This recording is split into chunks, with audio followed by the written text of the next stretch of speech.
ஆதியே துணை. ஜீவ சகோதர சகோதரிகள் அனைவருக்கும் எனது அன்பான நமஸ்காரம். ஐவகை பொறுப்புடைய அண்ணல் அறிவு பிழம்பெனும் கிரணர் நமது குலதெய்வம். பிரம்ம பிரகாசனை வெளித்தாலை ஆண்டவர்களது பொற்பாதம் போற்றி பணிந்து நமஸ்கரித்து பிரானவர்கள் நமக்கு அருளி தந்துள்ள எம்மபடர் அடிபடு கோடாயுதக்கூர் திருவாக்கியம் 307 பத்தி நாம அந்த திருவாக்கியத்தை நாம தரிசித்து வந்து கொண்டிருக்கிறோம். அந்த திருவாக்கியத்துல பெருமானவர்கள் நமக்கு நம்முடைய இந்த தூலத்தில் ஒரு 96 வேலையாட்கள் ஒரு எஜமானின் ஏவுதலுக்கு இணங்கி சுறுசுறுப்பான வேலைகளை செய்து கொண்டிருக்கிறார்கள். அந்த 96 வேலையாட்களையும் அவர்களது வேலைகளையும் அவர்களை ஏவுகின்ற அந்த எஜமானரையும் வேடிக்கை பார்ப்பதுவே நிஷ்டை என்று நமக்கு இந்த திருவாக்கியத்தில் பெருமானவர்கள் அருளி செய்து இருக்கிறதன் பிரகாரம் நாம சென்ற சபைகளில் அந்த அறிவாகர வஸ்துவாகிய அந்த எஜமானரை நாம சந்திச்சோம். அதுக்கப்புறம் அந்த எஜமானரின் ஏவுதலுக்கு இணைந்து வேலை செய்து கொண்டிருக்கிற அந்த 96 வேலையாட்களில் ஒரு சிலரை பற்றி நாம பார்த்தோம். இன்னும் மீதி பார்க்க வேண்டிய அந்த வேலையாட்களை பற்றி நாம இன்றைக்கும் தொடர்ந்து பார்க்கவிருக்கிறோம். இப்போ நாம இன்றைக்கு பார்க்க வேண்டியது 6 ஆதாரங்கள். நாம சென்ற சபையில நாம பார்த்தது கடைசியா நாம பார்த்தது பஞ்ச அவஸ்தைகள். அதை பத்தி பார்த்தோம். இந்த பஞ்ச அவஸ்தைகள் என்னவாக இருக்கு? அவஸ்தைகள் என்றால் நிலைமைகள். அது நமக்கு விழிப்பு, கனவு, சுளுத்தி நிலை, துரியம், துரியாதேவிய நிலை, அதை பத்தி எல்லாம் நம்ம பார்த்தோம். இப்போ இன்னைக்கு நாம பார்க்க வேண்டியது 6 ஆதாரங்கள். ஆதாரங்கள் 6ஆக இருக்கிறது. இந்த ஆதாரங்கள் என்ன அந்த 6 ஆதாரங்கள் என்றால் மூலாதாரம், சுவாதிஷ்டானம், மணிப்பூரகம், அநாகதம், விசுத்தி, ஆக்ஞா அப்படின்னு இந்த ஆதாரங்கள் 6 சக்கரங்களாக, இதெல்லாம் சக்கரம் அப்படின்னு குறிப்பிடுவாங்க. மூலாதார சக்கரம் முதல் ஆக்ஞா சக்கரம் வரையிலுமாக 6 சக்கரங்கள், 6 ஆதாரங்கள் நமக்குள்ளாக இருக்கின்றன அப்படின்னு சொல்லி இத சொல்லும் போது என்ன சொல்லி இதெல்லாம் எங்க இருக்கு இந்த தூலத்துல அப்படின்னா, மூலாதாரத்துல இருந்து நம்முடைய அந்த கருவாயிலிருந்து தொடங்கி மேல வர இருக்கு அப்படின்னு இந்த உலகத்துல மக்கள் அருளி செய்வாங்க. ஆனா இதெல்லாம் தூல தேகத்துல இல்லை. இதெல்லாம் சூக்கும தேகத்துல இருக்கு. இந்த தூல தேகத்து கருவிகள் தான் இந்த தூலத்துல சிரசுக்கு கீழே எல்லாம் கருவிகள் இருக்கு. ஆனா சூக்கும தேக கருவிகள் அது சிரசுக்கு மேலதான் இருக்கும். இந்த உலக மக்கள் நினைக்கிற மாதிரி கருவாயில இருந்து தொடங்கி அடி வயிற்றுல, தொப்புள்ள, நெஞ்சு குழிக்குள்ள, அப்படி எல்லாம் தொண்டை குழிக்குள்ள அப்படியே வரிசையா மூலாதாரத்துல இருந்து வரிசையா படம் போட்டு காட்டுவாங்க. அப்படி எல்லாம் இல்லவே இல்லை. இந்த 6 ஆதாரங்கள் சூக்கும தேகத்துல இருக்கிறது. சூக்கும தேகம்ங்கிறதே மனிதனுடைய சிரசு, எஞ்சான் உடம்புக்கு சிரசே பிரதானம் அப்படின்ற மாதிரி அந்த பிரதானமான சிரசுலதான் இந்த 6 ஆதாரங்கள் எல்லாம் இருக்குது. தூல தேகத்து கருவிகள் வேணா இந்த தூலத்துக்கு கழுத்துக்கு கீழே எல்லாம் இருக்கலாம். ஆனா இந்த சூக்கும தேக கருவிகள் எல்லாம் கண்டங்கடத்தி மேலதான் அது இருக்கும். இந்த உலக மக்கள் எப்படி சொல்றாங்க அப்படிங்கிறத நம்ம பார்ப்போம். இதெல்லாம் விண் சம்பந்தப்பட்டது. இதெல்லாம் விண்ணுக்குரியது, விண்ணிலிருந்து வரக்கூடியதாக இருக்கிறது. ஆனா இந்த உலக மக்கள் இதை எப்படி சொல்றாங்க அப்படிங்கறத முதல்ல பார்ப்போம். இந்த உலக மக்கள் இந்த மூலாதாரம் என்பது எங்க இருக்கு அப்படின்னா, மலவாய் கருவாய் அது ரெண்டுக்கும் இடையில இருக்கு அப்படின்னு சொல்றாங்க. அதுக்குதான் நம்ம பெருமான் அவங்க கேட்பாங்க, நீ ஒரு வீடு கட்டினா கக்கூசுல போய் குடியிருப்பியா? எப்படி உனக்குன்னு ஒரு அழகான ஒரு பெட்ரூம் கட்டி அதுல ஏசி போட்டு சொகுசா உனக்குன்னு ஒரு ரூம் கட்டி குடியிருப்பியா, இல்ல கக்கூசிலே நான் இருந்துக்கிறேன்னு இருப்பியா? இப்போ மனிதன் இந்த இறைவனை உன்னதமாக படைச்சு அந்த கக்கூஸ் மாதிரி இருக்கிற இடம், அந்த எருவாய் கருவாய் அங்கேயா போயிருப்பாங்க. அந்த மூலாதாரம் எல்லாத்துக்கும் மூலம் அங்கேயா இருக்கும். அங்கதான் குண்டலினி சக்தி கிளம்புதுன்னு சொல்றோம் இந்த உலகத்துல. அப்படி அங்கேயா இருக்கும்? அங்க இருக்க. அப்போ இந்த உலகத்துல அங்கதான் இருக்கு, அங்கதான் மூலம் இருக்கு. எல்லாத்துக்கும் மூல கடவுளாகிய விநாயகர் ஓம் என்கின்ற ஓங்கார நாதமாக அங்க இருக்கிறார் அப்படின்லாம் சொல்றாங்க. அதை நம்முடைய பெருமானவங்க நமக்கு எப்படி சொல்றாங்க அப்படிங்கிறதையும் நம்ம பார்ப்போம். அதுக்கு அடுத்தது சுவாதிட்டானம். இந்த சுவாதிட்டானம் மூலாதாரத்துக்கு கொஞ்சம் மேல ஒரு 4 விரல் கடைக்கு மேல தொப்புளு கிட்ட இருக்கு அப்படின்னு சொல்றாங்க. இங்க பிரம்மா இருக்கிறாரு. அந்த நமச்சிவாய என்கின்ற ஒளியில எப்படி அந்த மூலாதாரத்துல ஓம்கார நாதம் இருக்கு.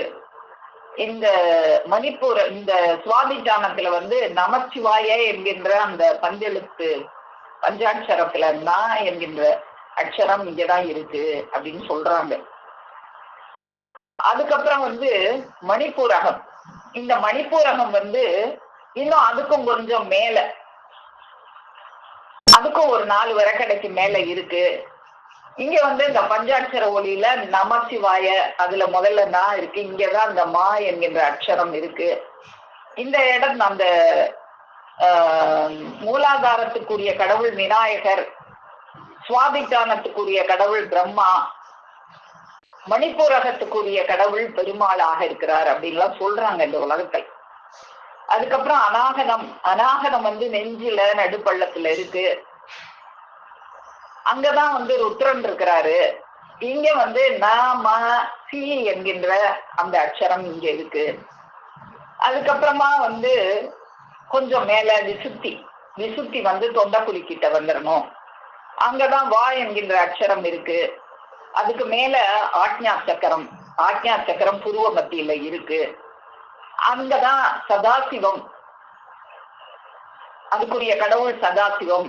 அங்கதான் யா என்கின்ற அக்ஷரம் இருக்கு அப்படின்னு இந்த உலகத்துல சொல்றாங்க. இதெல்லாம் இல்ல அப்படிங்கறத நம்முடைய தெய்வம் எப்படி உடைச்சு காட்டுறாங்க அப்படிங்கிறதையும் நம்ம பார்ப்போம். அப்போ இதுதான் ஆதாரமாக இருக்கிறது அப்படின்னு சொல்றாங்க.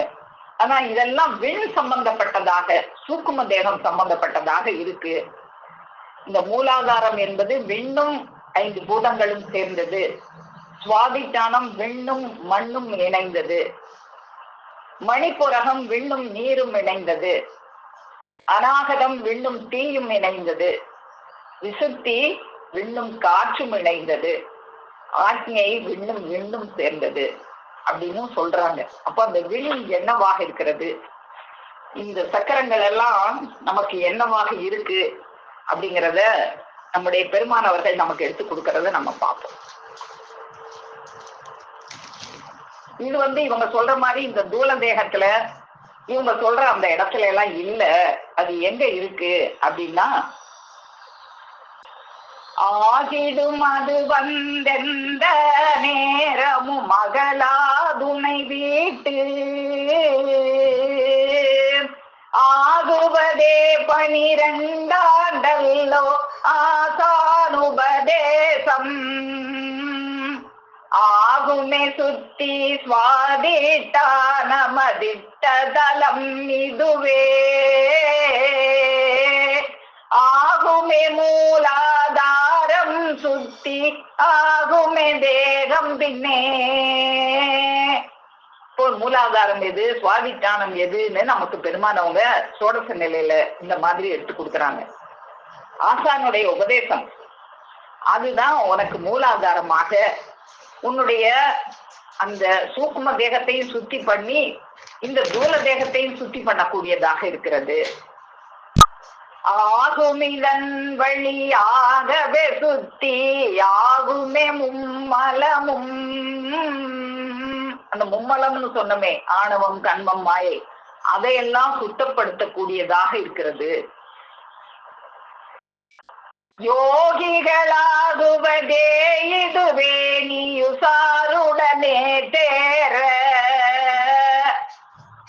உபதேசத்தை நீ எப்படி தேரணும்? உஜாருடன் ஜாக்கிரதையுடன். அந்த ஜாக்கிரதைனா என்ன நம்ம பார்த்தோம் நேரத்துல, விழிப்பு நிலை. அந்த 6 அவஸ்தைகள்ல நம்ம பார்த்தோம். ஜாக்கிரதை நிலை, விழிப்பு நிலை. இந்த விழிப்பு நிலையில இருந்து அந்த உபதேசம் உள்ள இறங்கும் போதுதான் எல்லாமே இந்த மும்மலங்கள் எல்லாம் சுத்தமாகப்படும். தேகமு மூலாதாரம் சுவாதிஷ்டானமிது மூன்றும் பாகமதுடனே பூரகம் என்ற பலந்தரும் முதலிதுவே. பலந்தரும் முதல் இதுதான் பூரகம், மணிப்பூரகம். மணினால என்ன? நாதம்.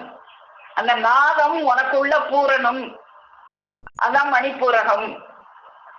உன் செவிக்குள்ள புகணும். அப்படி புகும்போதுதான் எல்லா ஆணவம், கண்மம், மாயை, இந்த குற்றங்கள் எல்லாம் சுத்தமாக்கப்படும்.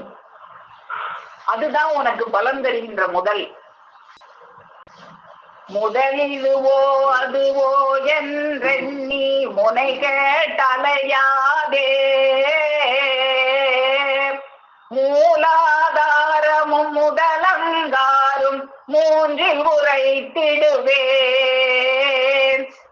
வேதகமில்லா தோடசமே இது பலனதிகம் பலனா.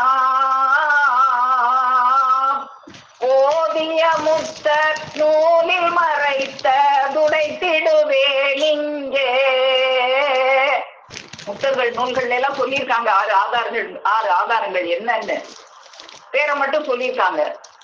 அதுக்கு விளக்கம் இந்த மனுஷன் கண்டபடிக்கு அர்த்தம் பண்ணி கருவாயிலையும் எருவாயிலையும் தொப்புள்ளையும் கிட்னி கிட்டையும் இதெல்லாம் இருக்குன்னு தப்பான ஒரு அர்த்தத்தை சொல்லிக்கிட்டு இருக்கான். அதுக்குரிய பொருளை நான் உடச்சி சொல்றேன் கேளு. இங்குரையானது எங்குமில்லாதது செங்கமல தரசே. தங்கமதான விசுத்திய நாகதம் தனிரே சடமிதுவே. பங்கது தத்துவ தாயா தீபங்கானதிடன் முறையே. சங்கு வெளுத்ததிரே சகமூர தனியாஜை சொல்லவே. இதெல்லாம் எது?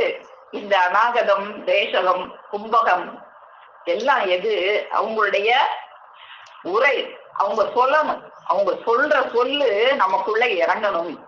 அந்த உரை இங்குரையானது எங்கும் இல்லாதது. அந்த உரை எங்கேயுமே கிடைக்காத அந்த உரை, அது ஆசானுடைய உபதேசம். அதுதான் ஆக்ஞையாக நமக்குள்ள இறங்கணும். சொல்லுமே ஆக்ஞை தாயா தீபங்காமிது கும்பகமே. அந்த ஆக்ஞை, அந்த சொல் நமக்குள்ள முதல்ல புகுறணும். மணி பூரணம், அந்த மணி நாதம் நமக்குள்ள புகுந்து அது கும்பகமாக நம்ம ஒரு பெரிய கும்பகமாக சேமிச்சு வைக்கணும் உள்ள. அதுதான் நம்மளை காப்பாற்றும். அந்த யமன் எல்லையிலே நம்முடைய தூலத்தை இருக்க அழுக்கெல்லாம் சுத்தி செய்யும். எப்படி சுத்தி செய்யும்? கல்லை இழக்கி பிசைவது போலே கண்ணெஞ்சே குழைந்து. கல்லு மாதிரி இருக்கு நம்மகிட்ட இருக்கிற அந்த ஆணவம், கண்மம், மாயெல்லாம். அந்த கல்லை இழைச்சி பிசைறது போல இந்த மணிநாதம் உள்ள போய் எல்லாத்தையும் சுத்தம் செய்யும். வல்லபமான கலைகள் திரண்டு வரும் ஒரு பெருங்கிரணம். நில்லன நின்று பல்லாயிரம் ஆண்டனும் செல்லுமே வில்லோசை. அந்த வில்லோசை, அந்த வில்லோசை உள்ள சென்றாதான் அதுதான் இந்த 6 ஆதாரங்களாக இருக்குது. அது ஒவ்வொரு படிநிலையாக ஏறணும் நமக்குள்ள. ஏறி ஏறி ஏறி ஏறி இந்த 6 ஆதாரங்கள் மூல 7வது ஒரு ஆதாரம் சொல்லுவாங்க, சகசிராரம். அது இறைவனோட கலக்குற அந்த நிலைக்கு நம்மளை கொண்டு போகணும்னா அது எப்படி? அந்த தனிகையரினுடைய சுதம் சொல் வாக்கு ஓசை கொண்ட நடனத்தால் மனு ஈசனாகிற விதம் தான் இது. அதை விட்டுட்டு இறைவன் மனிதனுடைய தூலத்துல ஒரு எப்படி நீ ஒரு வீடு கட்டினா கக்கூஸ்ல போய் குடியிருக்க மாட்டியோ, அது போல இறைவன் அங்க குடியிருக்க மாட்டாங்க. எங்க குடியிருப்பாங்க? அதை நீ எங்க உன் சிரஸ்ல எங்க அதெல்லாம் ஏத்தணும்? படிப்படியாக ஏற்றி அந்த ஈஸ்வர நிலைக்கு நீ எப்படி உயரணும், அந்த ஓசை வலுக்கணும். முதல்ல லேசா அது உள்ள போகும், அதுக்கப்புறம் இறங்க இறங்க இறங்க இறங்க அந்த நேசம் வலுக்கும். அந்த நேசம் நம்முடைய நேசத்தை இடையராது சேர்த்து வைப்பானாக அப்படின்னு பெருமான் அவங்க சொல்லுவாங்க. அப்போ அவங்களுடைய நேசத்தை திரும்ப திரும்ப கேட்கும் போதுதான் அந்த ஓசை வலுக்கும். அந்த ஓசை வலுக்கும் போதுதான் நமக்கு இந்த குற்றங்கள் எல்லாம் நீக்கப்பெறும். இதுதான் ஆதாரங்கள். ஓசை வலுத்தது நேசமிகுத்தது ஓர்மை பழுத்ததுவும் வீசியமே நிலை மேவியுலாவும் விலமினதினதென்றும் வாசி வசத்தா கலைகள் விரிக்கும் வகையினதினதென்றே மாசரு மாமுனி மகவுகள் குறைத்தது தேசிகரிடமிது பார். அப்படி நம்முடைய பெருமான் அவர்கள் மகவுகற்கு, நம்முடைய மகவுகற்கு அந்த நூல்களில் எல்லாம் ஓதிய முத்தர் நூலில் உரைத்ததை உடைச்சு நம்மளுக்கு இங்க என்னன்னு நமக்கு அறிவி தர்றாங்க. அப்ப இதுதான் 6 ஆதாரங்களாக இருக்கு. அவங்களுடைய அந்த வாக்கானது நமக்குள்ள கொஞ்சம் கொஞ்சமா ஒவ்வொரு நிலையாக ஏறி ஏறி ஏறி ஏறி படிப்படியாக நம்மள நரன் என்கின்ற நிலையிலிருந்து மனுவாக்கி தேவனாக்கி ஈசனாக ஆக்குகிற அப்படி படிப்படி நிலைகள் தான் 6 ஆதாரங்களாக இருக்கு. அதை இந்த உலக மக்கள் தவறுதலாக புரிஞ்சிட்டு அவங்க சொல்ற விளக்கத்தையும் பார்த்தோம், நம்ம பெருமான் அவங்க சொல்ற விளக்கத்தையும் நம்ம பார்த்தோம். இப்போ இந்த இந்த 6 ஆதாரங்கள், அதுக்கடுத்து நமக்கு அதுக்கடுத்த உள்ள தத்துவங்களை பத்தி நாம இன்னைக்கு பார்ப்போம். இப்போ 6 ஆதாரங்களுக்கு அடுத்த தத்துவம் என்னவாக இருக்கு அப்படின்னா தாதுக்கள் அப்படின்னு நம்ம பார்த்தோம். இந்த தாதுக்கள் 7 இருக்கு.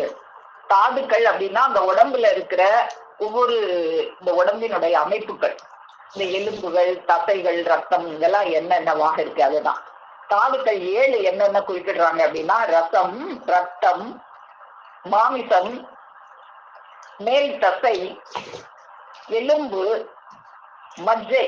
இந்த எலும்புக்கு நடுவுல ஒரு மஜ்ஜை இருக்கும். அதெல்லாம் எதுக்காக கொடுக்கப்பட்டிருக்கு? நீ லேசா கீழே விழுந்தாலும் அந்த மஜ்ஜை இல்லைன்னா எலும்பு உடைஞ்சிரும். அந்த எலும்புக்கு நடுவுல இருக்கிற மஜ்ஜை அந்த எலும்புகளை உடையாம பாதுகாக்கக்கூடிய ஒரு மஜ்ஜை. எப்படி எல்லாம் சிந்திச்சு சிந்திச்சு நுணுக்கமாக இறைவன் இந்த மனிதனை படைச்சிருக்காங்க அப்படிங்கிறது இதெல்லாம் நமக்கு பார்க்கும்போது தெரியும்.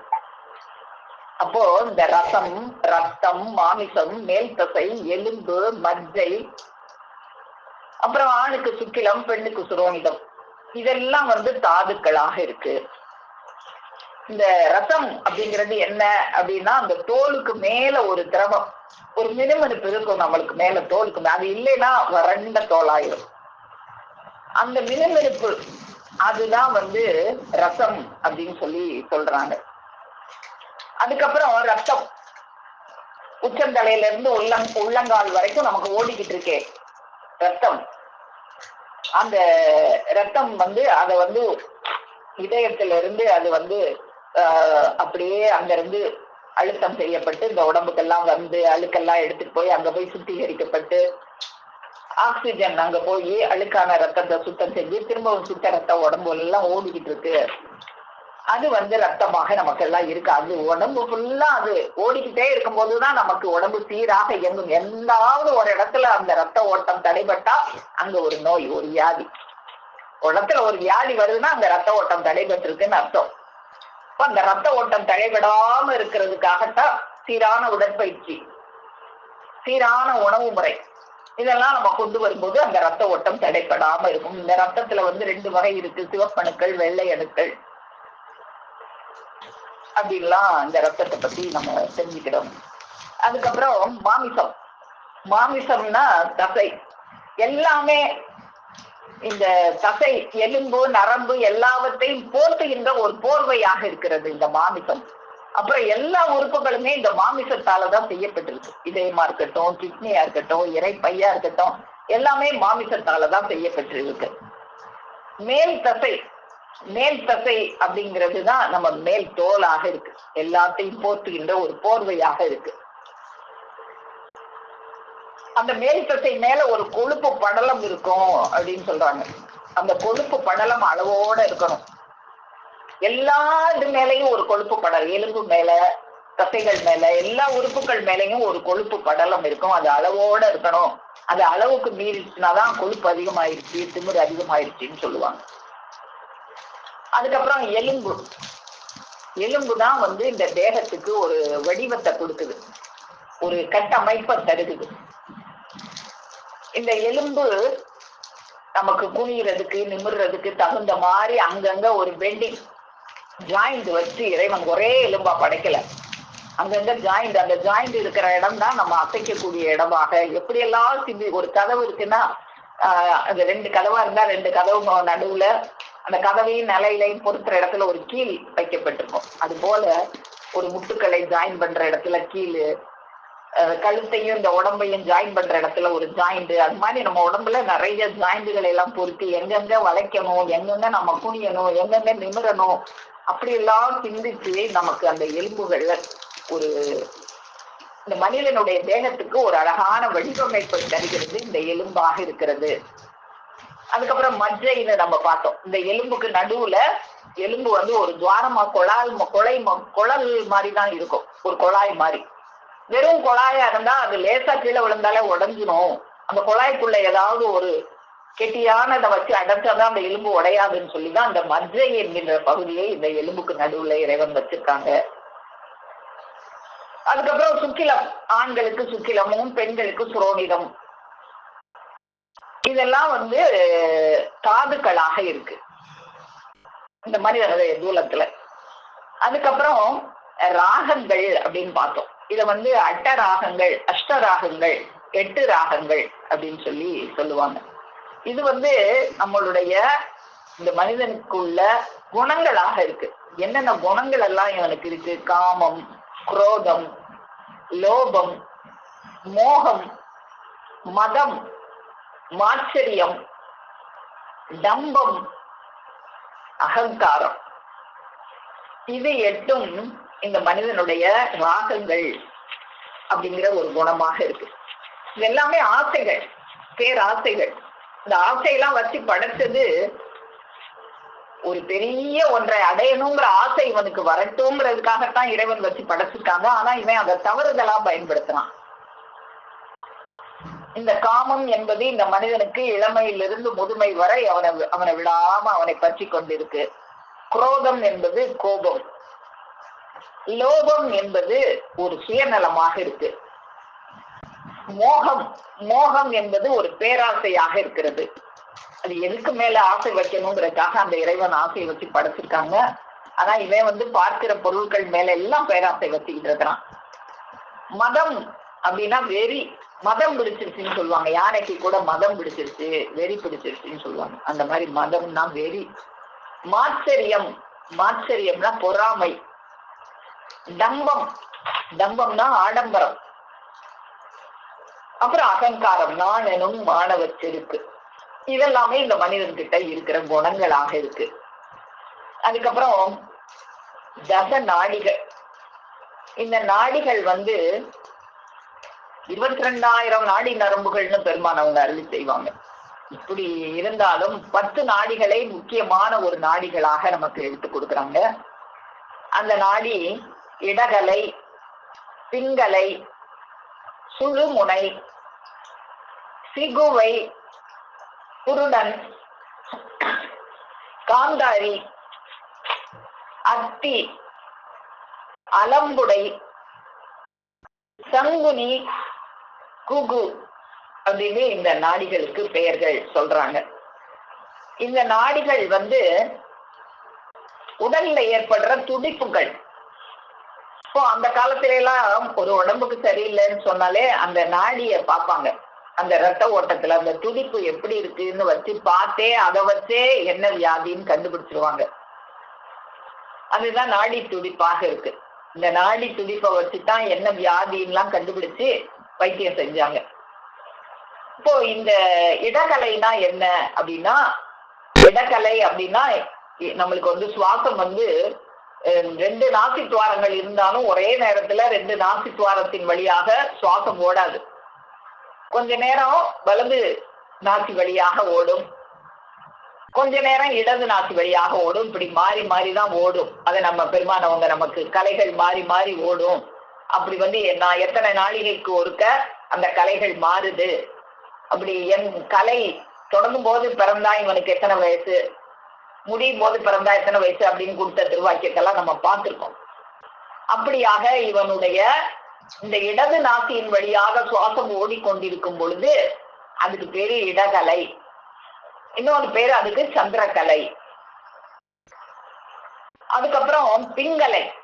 பிங்கலைனா அந்த வலது நாசியின் வழியாக சுவாசம் ஓடிக்கொண்டிருக்கிறதுக்கு பேரு பிங்கலை. இந்த ஏன் இப்படி மாறி மாறி ஓடுது, இந்த இடது கலை வழியாக ஓடும்போது நம்ம உடம்புக்கு அது குளிர்ச்சியை தரும். இந்த வலது நாசி வழியாக ஓடும்போது அது இந்த உடம்புக்கு உஷ்ணத்தை கொடுக்கும். அதுக்கப்புறம் சுழுமுனை. சுழுமுனை அப்படிங்கிறது வந்து இந்த இடதும் இல்லாமல் வலதும் இல்லாமல் அந்த சுவாசம் மாறுகின்ற அந்த நடுவான நேரம், அது வந்து சுழுமுனை என்று குறிப்பிடுகிறார்கள். அதுக்கப்புறம் அத்தி. அத்தி என்பது காதுல இருக்கக்கூடிய ஒரு நாடி அப்படின்னு சொல்றாங்க. இது வந்து செவி கேட்கும் திறனை அதிகப்படுத்துவதற்காக இந்த நாடி கொடுக்கப்பட்டிருக்கிறது. அதுக்கப்புறம் அலம்புடை. அலம்புடை என்கின்ற ஒரு நாடி கழிவகற்றம் செய்வதற்கு பயன்படக்கூடியதாக இருக்கிறது. சங்கினி. சங்கினி என்ற நாடி அது இவனுடைய பிறப்புறப்பில் இருக்கின்ற நாடியாக இருக்கிறது. அதுக்கப்புறம் குகு. குகு என்ற நாடி வந்து இந்த தொண்டை முதல் பிறப்புறுப்பு வரை அந்த நாடி ஓடிக்கொண்டிருக்கிறது அப்படின்னு இந்த நாடிகளை பத்தி சொல்றாங்க. இப்படி குறிப்பிட்ட ஒரு 10 நாடிகளை பத்தி சொல்றாங்க. ஆனா இதுக்கு மேல வந்து நாம பார்த்தோம், இந்த தேகத்துல வந்து ரகசியங்கள் வந்து இது மட்டும் கிடையாது. தூல தேகத்தின் ரகசியம், ஜீவ தேகத்தின் ரகசியம்னு 24,000 ரகசியங்கள் இருக்கு. அதுல ஒரு சில முக்கியமானதை பத்தி தான் கொடுத்திருக்காங்க, அதை தான் நம்ம பார்க்கிறோம். அதுக்கப்புறம் வாயுக்கள். வாயுக்கள் வந்து நம்ம உடம்புல வந்து 10 விதமான வாயுக்கள் இருக்கு.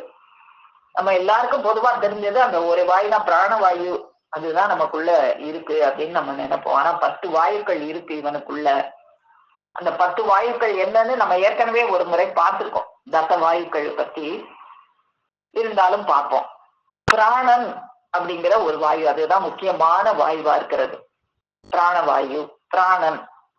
அதுக்கப்புறம் அபானன், வியானன், உதானன், சமானன், நாகன், கூர்மன், கிருகரன், தேவதத்தன், தனஞ்சயன் அப்படிங்கிற ஒரு 10 முக்கியமான வாயுக்கள் இந்த உடம்புல இருக்கு. இந்த பிராணன் என்கின்ற வாயுக்கு தான் உயிர் காற்று. பிராணன்னாலே உயிர் தான் நம்ம சொல்லுவோம். பிராணன் என்பது உயிர் காற்றாக இருக்கிறது. இது வந்து எதுக்கெல்லாம் நமக்கு பயன்படுது அப்படின்னா, பசி தாகம் ஏற்படுத்துவதற்கு உதவுகிறது, ஜீரணத்துக்கு உதவுகிறது, நம்ம சுவாசிக்கிற காற்று உயிராக மாற்றி வைக்கிறது. இந்த பிராணம் காற்றாகத்தான் உள்ள போகுது, அது சுவாசமாக அதை மாற்றுகிறது, உயிராக மாற்றுகிறது. அதுதான் இந்த பிராணவாயுவோட வேலையாக இருக்கு. அதுக்கப்புறம் அபானன் அப்படிங்கிற அந்த வாயு, அத வந்து இந்த பிராணன் வாயு உயிர் காற்றுன்னு சொல்றது மாதிரி இந்த அபானங்கிற வாயுவை வந்து மலக்காற்று அப்படின்னு சொல்றாங்க. இது வந்து இந்த மலர், ஜலம், விந்துக்கள் இதெல்லாம் இந்த உடம்புல இருந்து வெளியேற்றுவதற்கு பயன்படுகின்ற ஒரு வாயுவாக இருக்கிறது. அதுக்கப்புறம் வியானன். வியானன் என்பது அதுக்கு இன்னொரு பேரு தொழிற்காற்று அப்படின்னு சொல்றாங்க. இது என்ன தொழிலை செய்யுது அப்படின்னா, நம்ம சாப்பிடுற உணவுல இருந்து சத்துக்களையும் சக்கைகளையும் தனியாக பிரிக்கிற வேலையை செய்கிறது. அதுக்கப்புறம் உதானன் அப்படிங்கிற ஒரு வாயு. இந்த உதானன் என்கின்ற வாயு அதுக்கு ஒலி காற்று அப்படின்னு பேரு. ஒலி, நம்ம குரல், நம்ம பேசுறோமே, காற்றின் துணை இல்லாம நம்ம பேச முடியாது. நம்ம குழந்தை வெளியே வந்த உடனே அந்த வெளிச்சுவாசம் மோதின பிறகுதான் அந்த குழந்தைகிட்ட முதல்ல இருந்து குவா குவா என்ற சத்தம் வருகிறது.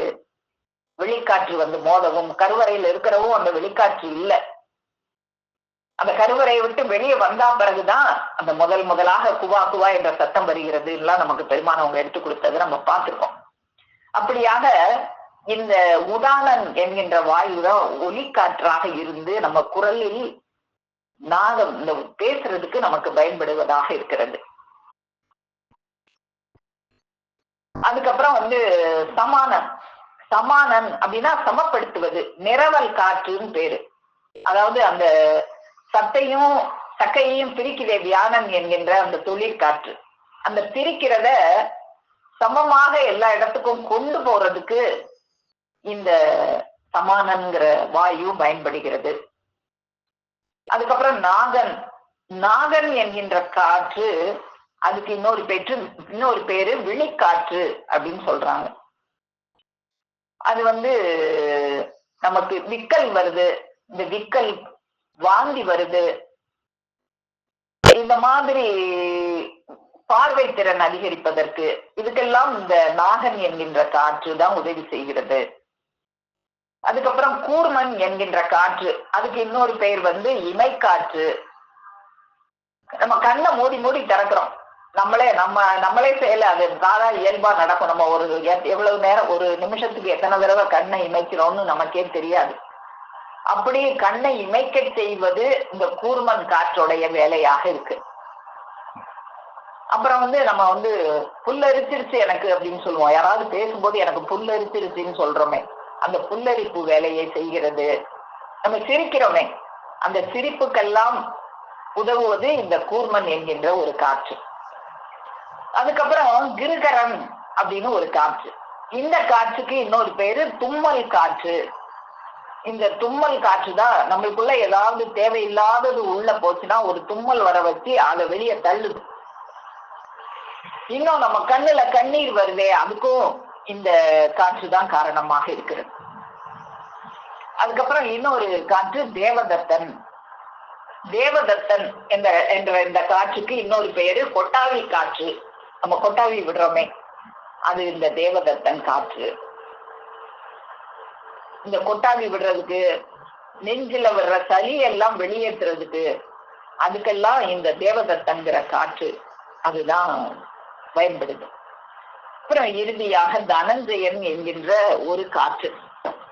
இந்த தனஞ்சயன் காற்று, இந்த மற்ற காற்றுக்கள் எல்லாம் நாம இந்த உடம்புல உயிர் இருக்கிற வரைக்கும் தான் தங்கி இருக்குமா.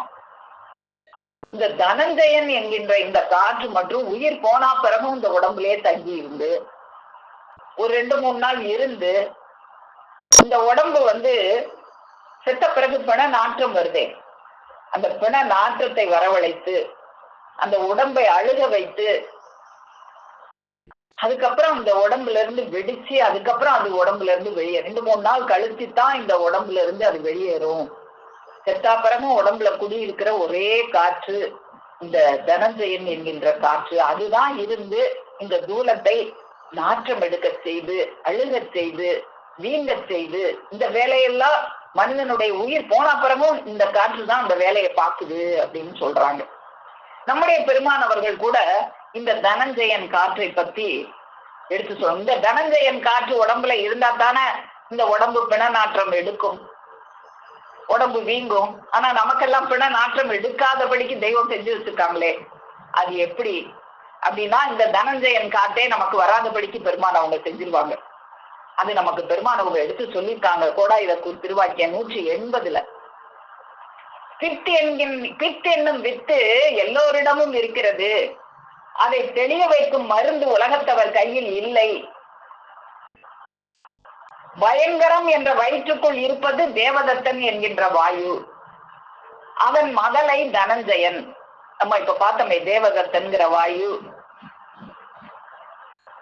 அந்த தேவதத்தன்கிற வாயு வந்துதான் கொட்டாவி காற்று அப்படின்னு நம்ம பார்த்தோம், தூக்கத்தை வர வைக்கிற காற்று. அப்போ இந்த தனஞ்சயன் என்கின்ற காற்று அந்த தேவதத்தன் என்கின்ற காற்றினுடைய மதலையாக இருக்கிறது அப்படின்னு பெருமான் அவங்க எடுத்து கொடுக்குறாங்க. இரண்டும் பித்தத்தினால் விளைவன. பித்தம் நம்மகிட்ட இருக்கிற பித்தம்னாலே அது யமன். இந்த யமனு தான் இந்த வாயுக்களை எல்லாம் வச்சுக்கிட்டு இருக்கான் நம்மளுக்குள்ள. அப்ப இந்த யமனை விரட்டினா இந்த வாயுக்கள் இல்ல, இந்த தேகம் அடங்கினா பிறகு அப்படித்தான் நம்முடைய பெருமான் அவர்கள் இந்த வாயுக்களை எல்லாம் விரட்டித்தான் நம்மளை நம்முடைய தேகத்தை பிணநாற்றம் எடுக்காமல், இந்த தேகத்தை 40 நாள் போட்டு வச்சிருந்தாலும் நமக்கு பெருமான் அவங்க எடுத்து கொடுக்குறாங்களே 10 அடையாளங்கள், இதெல்லாம் வர்றபடி செய்யணும்னா பெருமான் அவங்களுடைய தவத்தை போட்டு இந்த தனஞ்சயன் என்கின்ற காத்தை விரட்டி விடுறாங்க. அதை நமக்கு எடுத்து கொடுக்குறாங்க பாருங்க. பயங்கரம் என்ற வயிற்றுக்குள் இருப்பது தேவதத்தன் என்ற வாயு, அதன் மதலை தனஞ்சயன். இரண்டும் பித்தத்தினால் விளைவன. பித்தம் தெளிந்தால் கோபம் இல்லை, அதை தெளிவிக்கும் தேவ மருந்து எம் கையில் இருக்கிறது. அப்போ இந்த தனஞ்சயன் என்கின்ற வாயுவை விரட்டக்கூடிய ஒரு மருந்து நம்முடைய பெருமான் அவர்கள் கையில இருக்கிறது. அந்த பித்தம் என்பது யமனாகத்தான் இருக்கு. அந்த பித்தத்துல இருந்துதான் இந்த காட்சிகள் எல்லாம் உருவாகுது. நமக்கு பெருமான் அவங்க இந்த மெய் இருதயமாம் கல்வை விளங்கிட தல மெய்யாகும், பொய்யிடம் அனைத்தும் பித்து ஈரல் அங்கு யமனுமாமே. இந்த பித்துங்கிறதெல்லாம் யமனாகத்தான் நமக்குள்ள இருக்கு. அந்த பித்தத்துல இருந்துதான் இந்த காட்சிகள் எல்லாம் விளையுது. அப்ப யமனை விரட்டும் போது இந்த காற்றும் நம்மளை விட்டு போய், இந்த காற்று நமக்குள்ள இருந்தாதான் இந்த தேகம் இறந்த பிறகு அந்த பிடநாற்றத்தை உண்டு பண்ணக்கூடிய காற்றாக இருக்கு. அந்த பெருமான் அவர்கள் தவத்தை போட்டு இந்த காற்றை நம்மளுக்கு விரட்டி அந்த நாற்றம் இல்லாதபடிக்கு நம்மளுடைய அந்த 10 அடையாளங்களுடன் நமக்கு அந்த பரிசுத்த ஜீவ பிரயாணத்தை நமக்கு பெருமான் அவங்க தர்றாங்க. அவ்வளவு ஒரு பெரிய தேவ ரகசியம் இதுக்குள்ளாக அடங்கி இருக்கு. இப்படியாக இப்போ இதுவரைக்கும் நம்ம இந்த 96 தத்துவங்களையும் நம்ம இது பார்த்துட்டோம். இது வரைக்கும் 96 தத்துவங்களும் இதோட முடிஞ்சிருச்சு. அப்போ இந்த 96 தத்துவங்கள் இதெல்லாம் ஒரு எந்த காலத்திலேயோ, எந்த ஒரு இதுவும் இல்லாத காலத்திலேயே முன்னோர்கள் கற்று வச்சு இந்த உடம்புல இருக்க இந்த 96 தத்துவங்களை எல்லாம் கண்டுபிடிச்சு அதை நமக்கு சொல்லியிருக்காங்க. இன்னும் இந்த தூலமே 96 அங்குலம் தான் உள்ளது அப்படிங்கிறதையும் நமக்கு ஒரு நூல்ல, சித்தர் நூல்ல இந்த உடலை பற்றிய தத்துவங்கள், இந்த உடம்ப முந்திலாம் நான் அளக்குறதுக்கு கருவிகள் எல்லாம் இல்லாத காலத்துல கை விரலை வச்சு அப்படிதான் அளப்பாங்க. அதாவது இப்ப கூட நம்ம பார்ப்போம், பூக்காரவங்க எல்லாம் கையில முளம் போட்டுதான் பூவை கொடுப்பாங்க. அது மாதிரி அந்த காலத்துல முதல்ல அளவு சொல்லும் போது 2 நெல் அளவு ஒரு அங்குலம்னு சொல்லுவாங்களாம். 2 நெல் ஒரு நெல் கொஞ்சம் நீளமா இருக்கும். அந்த மாதிரி 2 நெல் நீளத்தை சேர்த்தா அது ஒரு அங்குலம். இந்த ஒரு அங்குலம் என்பது ஒரு விரல் அளவு அப்படின்னு இந்த விரல் அளவை வச்சுதான் அளவு சொல்லுவாங்களாம்.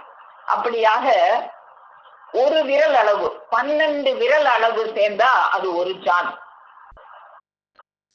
2 சாணம் 24 விரல் அளவு சேர்ந்தா அது ஒரு முழம்.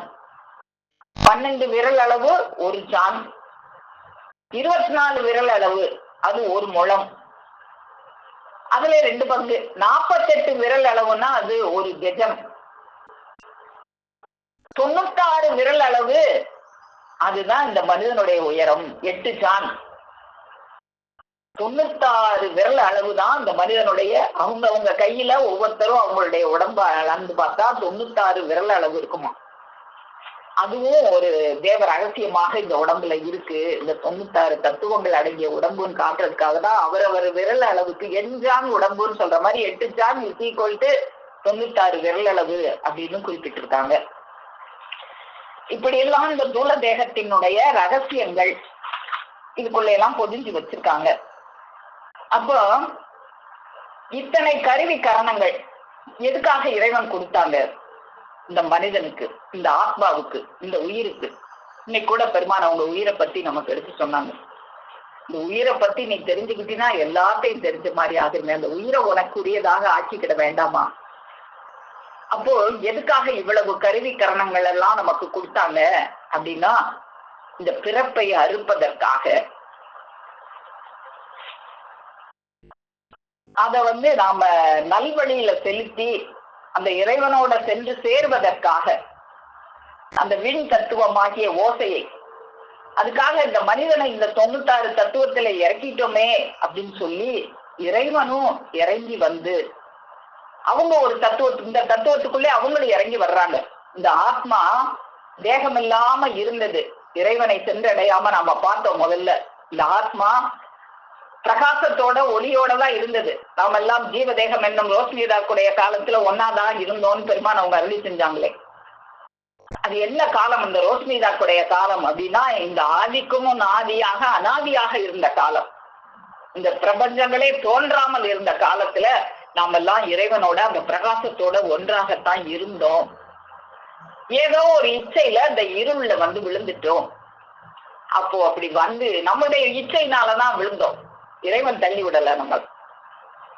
அப்படி விழுந்த இந்த ஆன்மாக்களை காப்பாற்றுவதற்காக, அது ஏன் இறைவன் ரொம்ப சக்தி படைச்சவர் தானே, அப்படியே தூக்கி இருள்ல விழுந்தவனை தூக்கி வெளிச்சத்துல போட வேண்டியதானே, அது முடியாது, நீயாத்தான் விரும்பி போன, நீயாத்தான் வரணும்.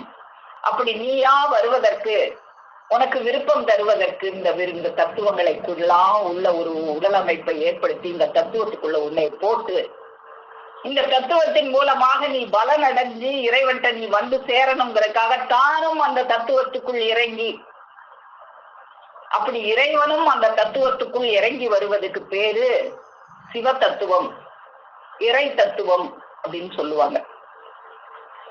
அது என்னவாக இருக்கு அப்படின்னா, நாத தத்துவமாக இருக்கிறது, விந்து தத்துவமாக இருக்கிறது, சதாசிவ தத்துவமாக இருக்கிறது, இறைவனுடைய தத்துவம் ஈஸ்வர தத்துவமாக இருக்கிறது அப்படின்லாம் சிவ தத்துவத்தை பத்தி சொல்லுவாங்க.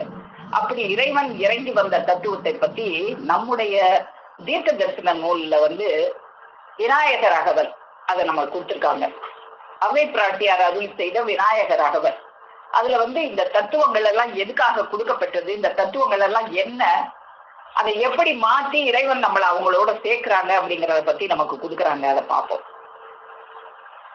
இறைவனும் இறங்கி வந்து இந்த தத்துவத்துக்குள்ள இறங்கி வந்து நம்மளை எப்படி காப்பாத்துறாங்க அப்படிங்கிறத பத்தி தீர்க்க தரிசன நூல் இருந்தா பாருங்க, பக்கம் 290 பார்ப்போம். அவை பிராட்டியார் அருளி செய்த விநாயகர் அகவல். தாயா எனக்கு தான் எழுந்தருளி மாயா பிறவி மயக்கம் மறுத்து திருந்திய முதலை எழுத்தும் தெளிவாய் பொருந்தவே வந்தன் உழந்த நிப்புகுந்து. இந்த தத்துவத்துக்குள்ள வந்துட்டோமேன்னு தாயாய் அவங்களும் இறங்கி வர்றாங்க. இறங்கி வந்து மயக்கம் மறுத்து இந்த மாயா பிறவியை மாய்ப்பதற்காக, ஒரு மயக்கத்துல இருக்கானே, மாயையில இருக்கானே, இந்த மாயையை அறுத்து குறுவடிவாகி குவலயம் தன்னில் திருவடி வைத்து திறமிது பொருளன வாடா வகைதான் மகிழ்ந்தன கருளி கோடாயுதத்தா கொடுவினை களைந்தே. கோடாயுதம் கொண்டு, எம்மபட அடிபடு கோடாயுதம் கொண்டு அந்த வினைகளை எல்லாம் களைந்து உவட்டா உபதேசம் புகட்டி என் செவியில் தெவிட்டாத ஞான தெளிவையும் காட்டி ஐம்புலன் தன்னை அடக்கும் உபாயம் இன்புரு கருணையில் இனிதென கருளி. ஞான தெளிவை கொடுத்து ஐம்புலனை எப்படி அடக்குறதுங்கிற உபாயத்தை எல்லாம் காட்டி அவங்க கருணையினால் கருவிகள் ஒடுங்கும் கருத்தினை அறிவித்து இருவினை தன்னை அறுத்திருள் கடிந்து தலமொரு 4 தந்தன கருளி மலமொரு 3 மயக்கம் மறுத்தே. இந்த கருவிகள் எல்லாம் ஒடுங்கும் கருத்தை அறிவித்து, நாம் அந்த 2 வினையால பிறந்தோம் பார்த்தோமே, அந்த வினைகளை எல்லாம் அறுத்து இருளை கடிந்து, இருள வந்து மாட்டிக்கிட்டோமே, அந்த இருளை கடிந்து மலமொரு 3 மயக்கம் மறுத்து 9 வாகி ஒரு மந்திரத்தாலை புல கதவை அடைப்பதும் காட்டி ஆராதார தங்குச நிலையும் பேரா நிறுத்தி பேச்சுரை அறுத்தேன். இடை பிங்களையின் எழுத்தறிவித்து கடையே சுழுமுனை கபாலமும் காட்டி 3 மண்டலத்தின் முட்டிய தூணின் 4 பாம்பின் நாவில் உணர்த்தி. எல்லாத்தையும் எதுல உணர்த்துறாங்க? அவங்க நாவின் மூலமாக உணர்த்தி. குண்டலி அதனீர் கூடிய சபை விண்டெழு மந்திரம் வெளிப்பட உரைத்து மூலாதாரத்தின் 3 கனலை காலால் எழுப்பும் கருத்தறிவித்தே. மூலாதாரத்துல 3 கனல்னு இந்த உலகத்துல மூலாதாரம்னா எங்கேயோ ஒரு இடத்துல மூலாதாரம் கருவாயில இருக்கு, எருவாயில இருக்குன்னு அங்க அனல் கிளம்புதுன்னு என்னத்தையோ சொல்றானே, அது இல்ல. மூலாதாரத்தின் 3 கலனை காலால் எழுப்பும். காலால்னா பாதம், நாதம், நாதத்தால் எழுப்பி. அமுத நிலையும் ஆதித்தன் இயக்கமும் குமுத சகாயன் குணத்தையும் கூறி இடைச்சக்கரத்தின் 2 நிலையும் உடற்சக்கரத்தின் உறுப்பையும் காட்டி சண்முக தூலமும் சதுர்முக சூட்சமும் என் முகமாக இனிதன கருளி புரியட்ட காயம் புலப்பட எனக்கு தெரியட்டு நிலையும் தரிசனப்படுத்தி கருத்தினிற் கபால வாயில் காட்டி இருத்தி முத்தி இனிதன கருளி என்னை அறிவித்து என கருள் செய்து முன்னை வினையின் முதலை களைந்து. முன்னை செய்த வினையினாலதானே இந்த பிறப்பு எடுத்து வந்தோம். இங்க வந்த இடத்துல இந்த பிறப்பை அறுக்கிறதுக்கு என்ன வேலையோ, அந்த வினையை தீக்கிறதுக்கு என்ன வேலையோ அதை செய்யணும். அதை செய்யாம இன்னும் அடுத்த பிறவிக்கு வினைய சேர்க்க கூடாது. அதுக்கு என்ன செய்யணும்? ஆசான் அவங்களை சந்திச்சா அவங்க அந்த முன்னை வினையின் முதலை களைந்துருவாங்க. நீ செய்த வினையெல்லாம் களைந்து இனியும் பாவம் செய்ய விடாம நம்மளை காத்து ரட்சித்து, அதுக்குதான் அந்த வாக்கு என்கின்ற அந்த ஆதாரங்களை எல்லாம் நமக்கு கொடுத்து, வாக்கு மனமும் இல்லா மனோலயம் தேக்கிய என்றன் சிந்தை தெளிவித்து இருள் வெளி 2 கொண்டிடம் என்ன அருள் தரும் ஆனந்த தழுத்தியன் செவியில். எதுல அழுத்துறாங்க? அந்த வாக்கை செவியில் அழுத்தி எல்லை இல்லா ஆனந்தம் அளித்து அல்லல் களைந்தே அருள் வழி காட்டி சத்தத்தின் உள்ளே சதா சிவம் காட்டி சித்தத்தின் உள்ளே சிவலிங்கம் காட்டி. அப்போ இந்த சதாசிவத்தை எங்க காட்டுறாங்க? சத்தத்தின் உள்ளே சதாசிவம். நாம பார்த்தோமே, இந்த மனுஷன் இறங்குனது 96 தத்துவம். இறைவன் இறங்குறது இந்த மனுஷனுக்காக இந்த 5 தத்துவம். அது நாதமாகவும் விந்தாகவும் சதாசிவமாகவும் ஈஸ்வரமாகவும் சுத்த வித்தையாகவும் இருக்குன்னு சொல்லி ஈஸ்வர தத்துவம் 5ன்னு சொல்லுவாங்க. அந்த சதாசிவத்தை எல்லாம் காட்டி தான் நம்மள அந்த ஈஸ்வர தத்துவத்துக்குள்ள இறைவன் இந்த 96 தத்துவத்துக்குள்ள இருக்கிற நம்மள அந்த ஈஸ்வர தத்துவத்துக்குள்ள ஓசை கொண்ட நடனத்தால் மனுவை ஈசனாக்குற விதம் இதுதான். சத்தத்தின் உள்ளே சதாசிவத்தை காட்டி சித்தத்தின் உள்ளே சிவலிங்கத்தை காட்டி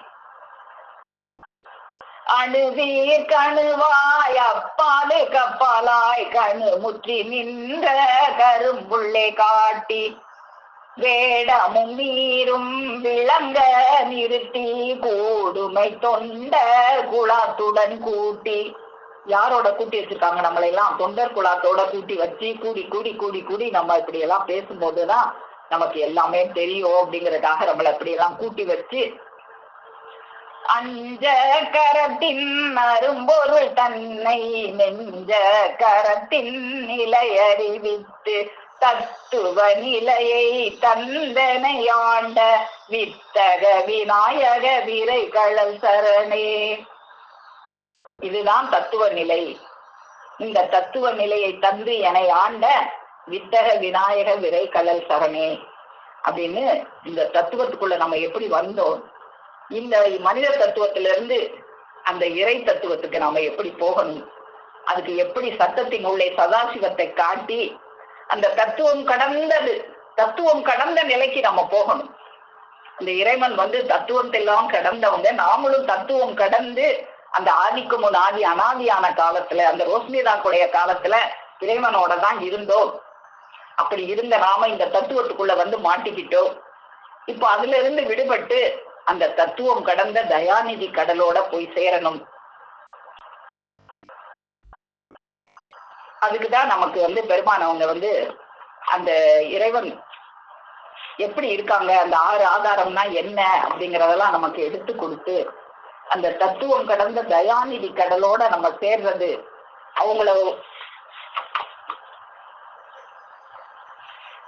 அவங்களோட போய் நாம கலக்கணும்.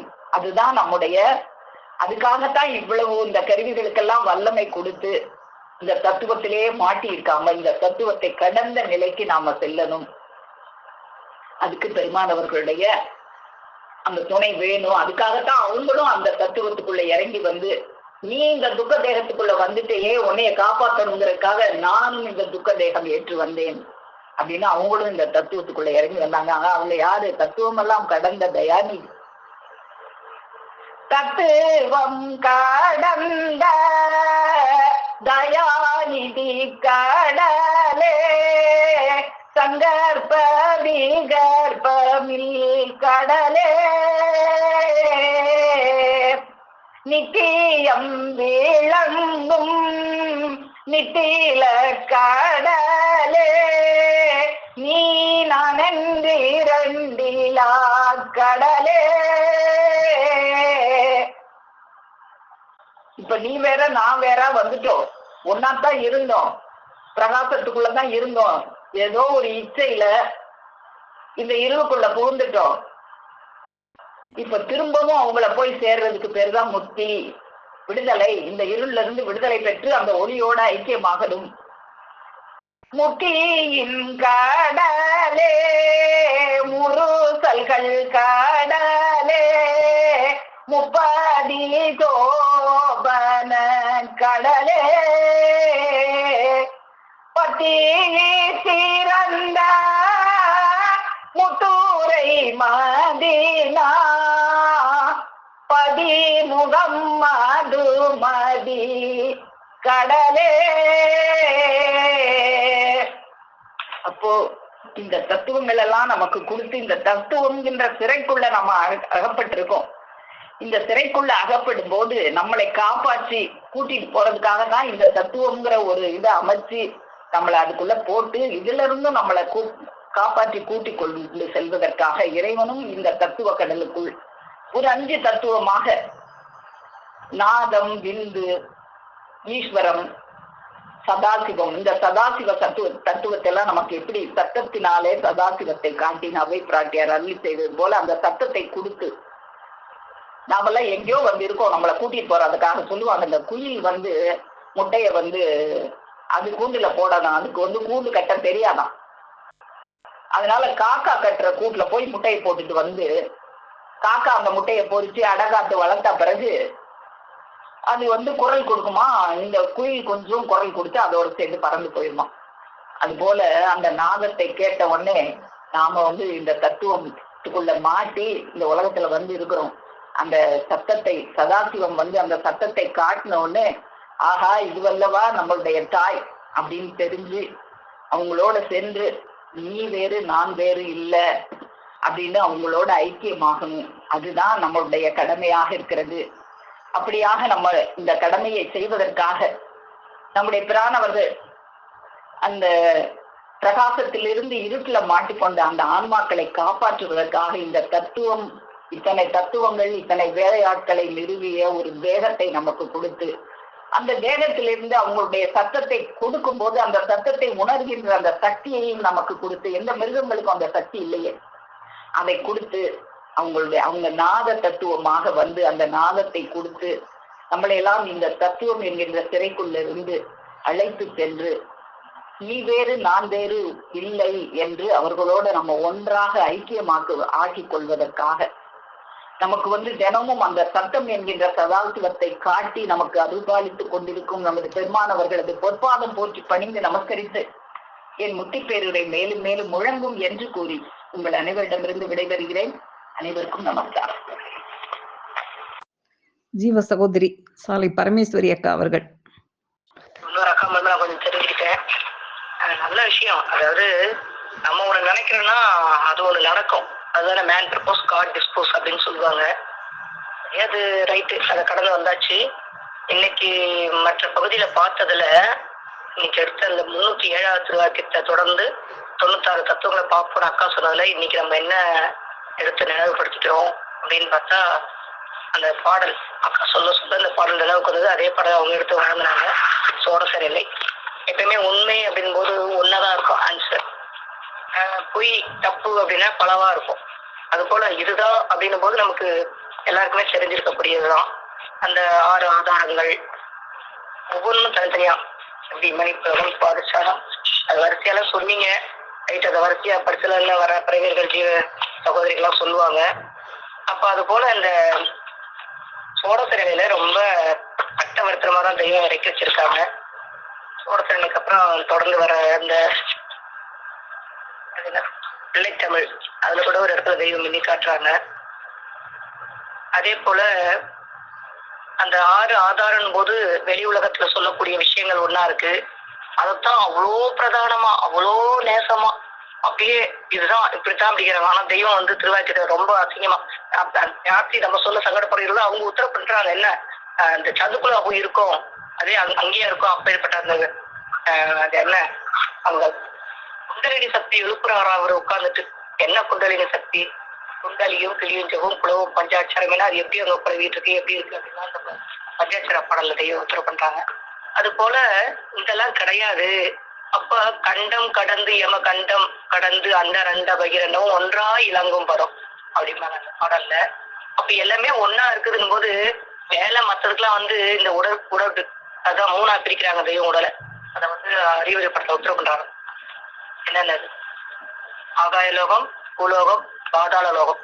பாதாள லோகத்துல வந்து எப்ப நமக்கு அது தேவை பார்த்துக்க போறோம், அது கழிவுகள் நீக்கிறோம், இத்தியாதி விஷயத்துக்கெல்லாம் தேவை. பூலோகம் உணவு உட்கொள்ளணும், இந்த உடல் வளருது, உடலுக்கு வேண்டிய நாவு நமக்கு தலையில பிரதானமானது இருக்கு. அறுசுவை இருந்தா தான் நீ வந்து நல்ல கூர்மையான புத்தி பிரச்சனை இருப்ப, இல்லைன்னா மங்கானியா போயிருது அப்படின்னு தெய்வம் பண்ணாங்க. அதுக்காக வேண்டிய அந்த நாவை வந்து முகத்துல தலைங்கிற ஒரு பகுதி, அந்த தலையிலேயே செடி கண் வாய் அத்தனையும் நமக்கு வச்சு படைச்சிருக்காங்க. அதுல பிரதானமானது நமக்கு தேவையானது வாய்ச்சுவை தான் தெரியுது. அந்த வாய்ச்சுவை இது இன்னும் கொஞ்சம் இப்படி போட்டுருந்தா நல்லா இருக்கும், அப்படி செஞ்சுதான் நல்லா இருக்கும். ஐயா அன்னைக்கு அந்த அக்கா ஒண்ணு கொடுத்தாங்க, அவ்வளோ டேஸ்டா இருக்கும், இன்னைக்கு நினைச்சாலும் நாக்குல தண்ணி ஊறுது, ஜலம் ஊறுது அப்படின்னு அந்த சுவையை நம்ம அனுபவிச்சுட்டு இருக்கோம். அது வந்து என்ன சுவைனா மாக்களுக்குள்ளது, அது மக்களுக்கானது இல்ல.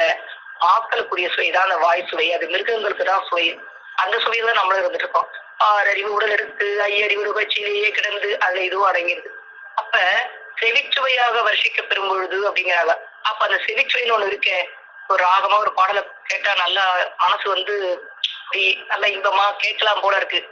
இன்னும் சில இதெல்லாம் கேட்டா காதை அடைச்சிட்டு ஐயோ கத்துறாங்க, ஐயோ பாட்டாது ரொம்ப நமக்கு தெரியுது. அந்த வித்தியாசம் தெரியும். எப்ப தெரியுதுன்னா நம்ம மெய்வேல தலை கொடுத்த பிறகுதான் தெரியுது. இல்லைன்னா நம்ம அந்த மாதிரிதான் ஆட்டம் போட்டு பாட்டை பாடிட்டு எல்லாம் இருந்திருக்கோம். அப்ப அந்த தத்துவங்களை வந்து தெய்வம் நமக்கு வச்சிருக்காங்க. எப்படி வச்சிருக்காங்கன்னா 6 ஆதாரங்கள் சொன்னாங்க. அதுக்கப்புறம் 7 வகை தாதுக்கள். இந்த உடம்பு வந்து 7 கடு கரும்புன்னு அவங்களும் தெய்வம் உத்தரப்பட்டுருவாங்க. அப்ப 7 கடு அதாவது ஒரு பரிபாஷையில தான் தெய்வம் எடுத்து கையாண்டிருக்காங்க. அந்த பாரவங்கள் இருக்கு, சில சொல்லியிருக்காங்க. அதை அந்த இடத்துல போய் பார்த்தாதான் தெரியும்.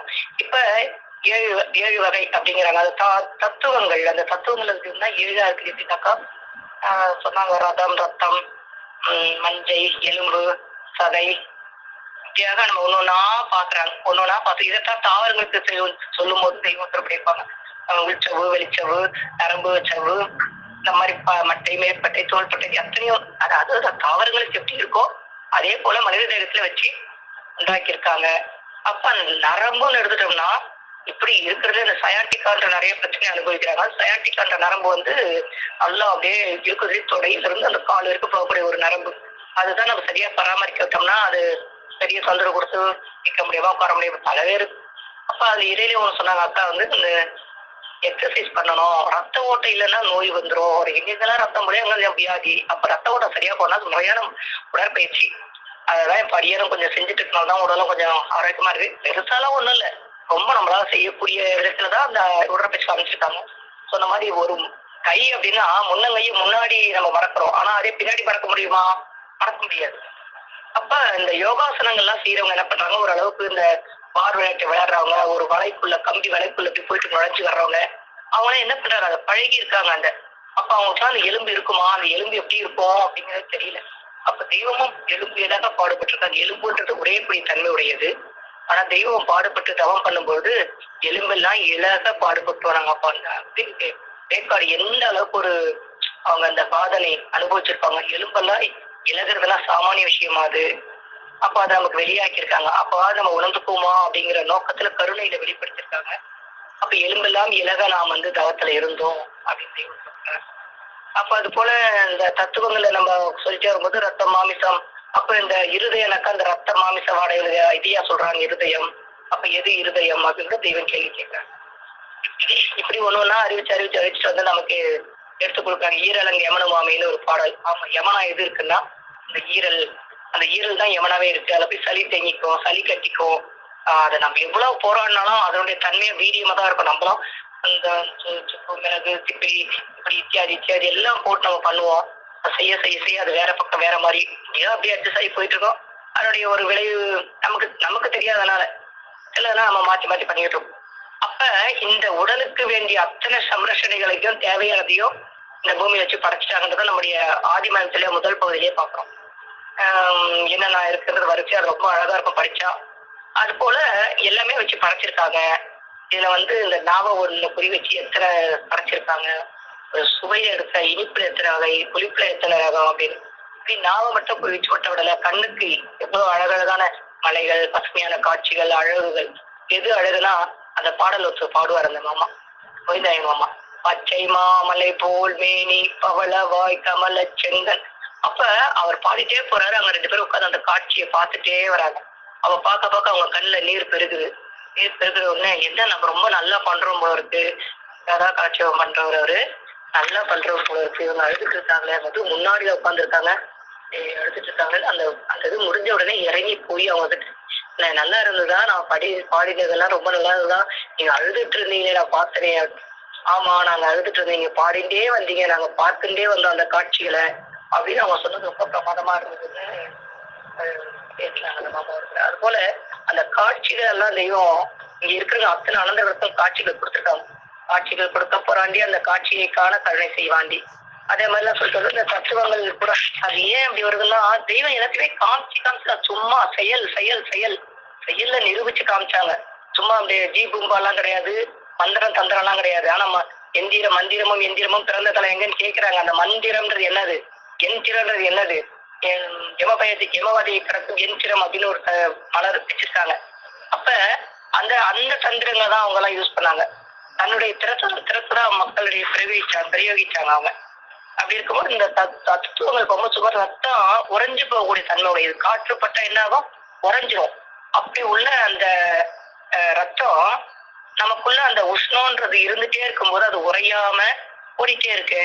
எப்படி அடக்கானாலும் அந்த ரத்தம் மணின்னு ஒரு தம்பி ஷாக் அடிச்சிருச்சுன்னு கொண்டு வந்தாங்க. ரத்தம் அப்படியே வந்துட்டே இருந்தது.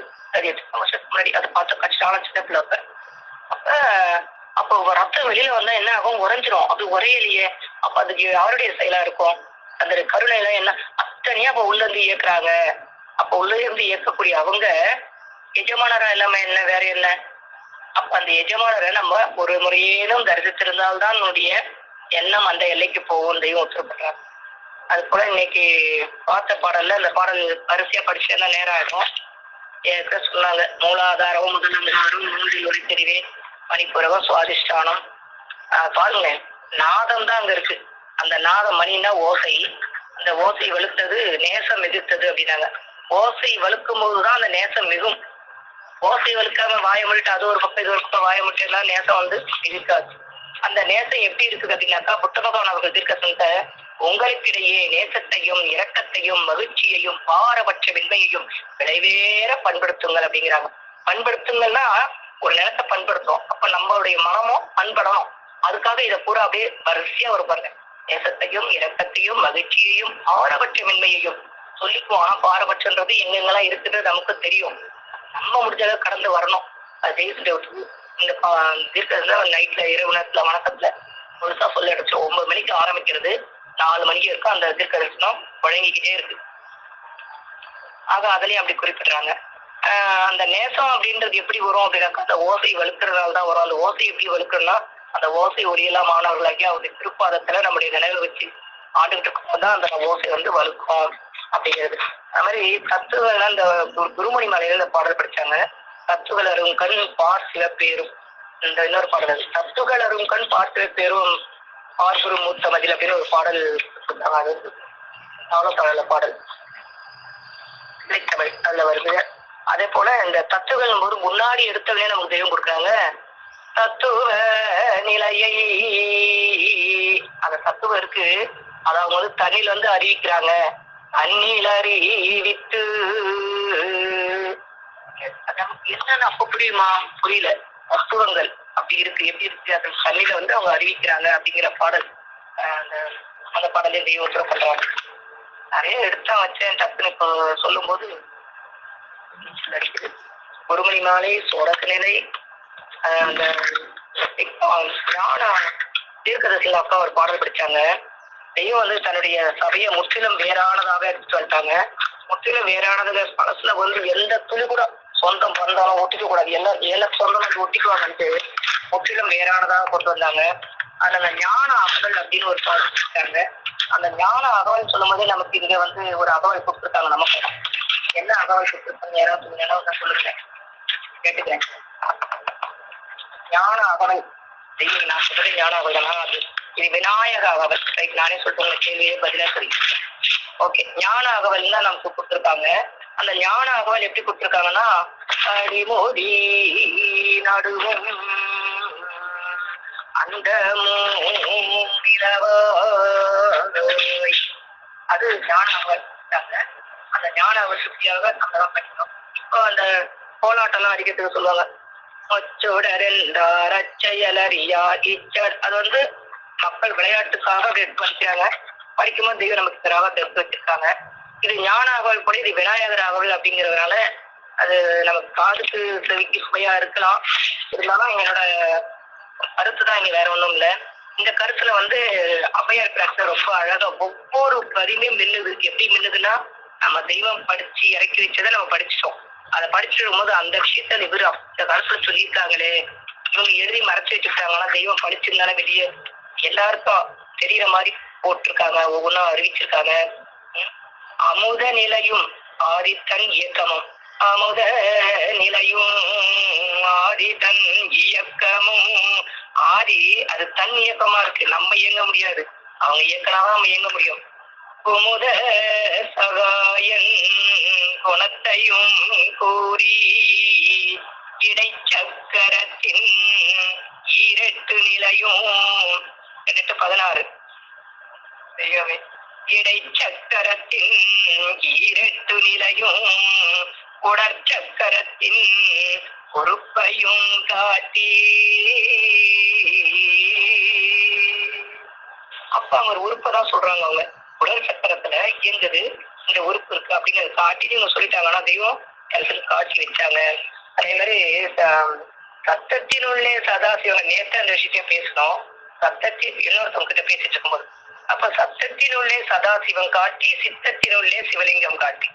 சத்தத்தினுள்ளே சதா சிவம் காட்டுறது. சதான எப்பவும் கூட பிரிச்சுக்கலாம். எப்போ சதா என்ன சதா அப்படி தொந்தரவு பண்ணிட்டு இருக்கீங்க, என்ன சதா பேசிட்டே இருக்கீங்க அப்படிங்கிற மாதிரி சத்தத்தினுள்ளே சதா சிவத்தை காட்டுறாங்க.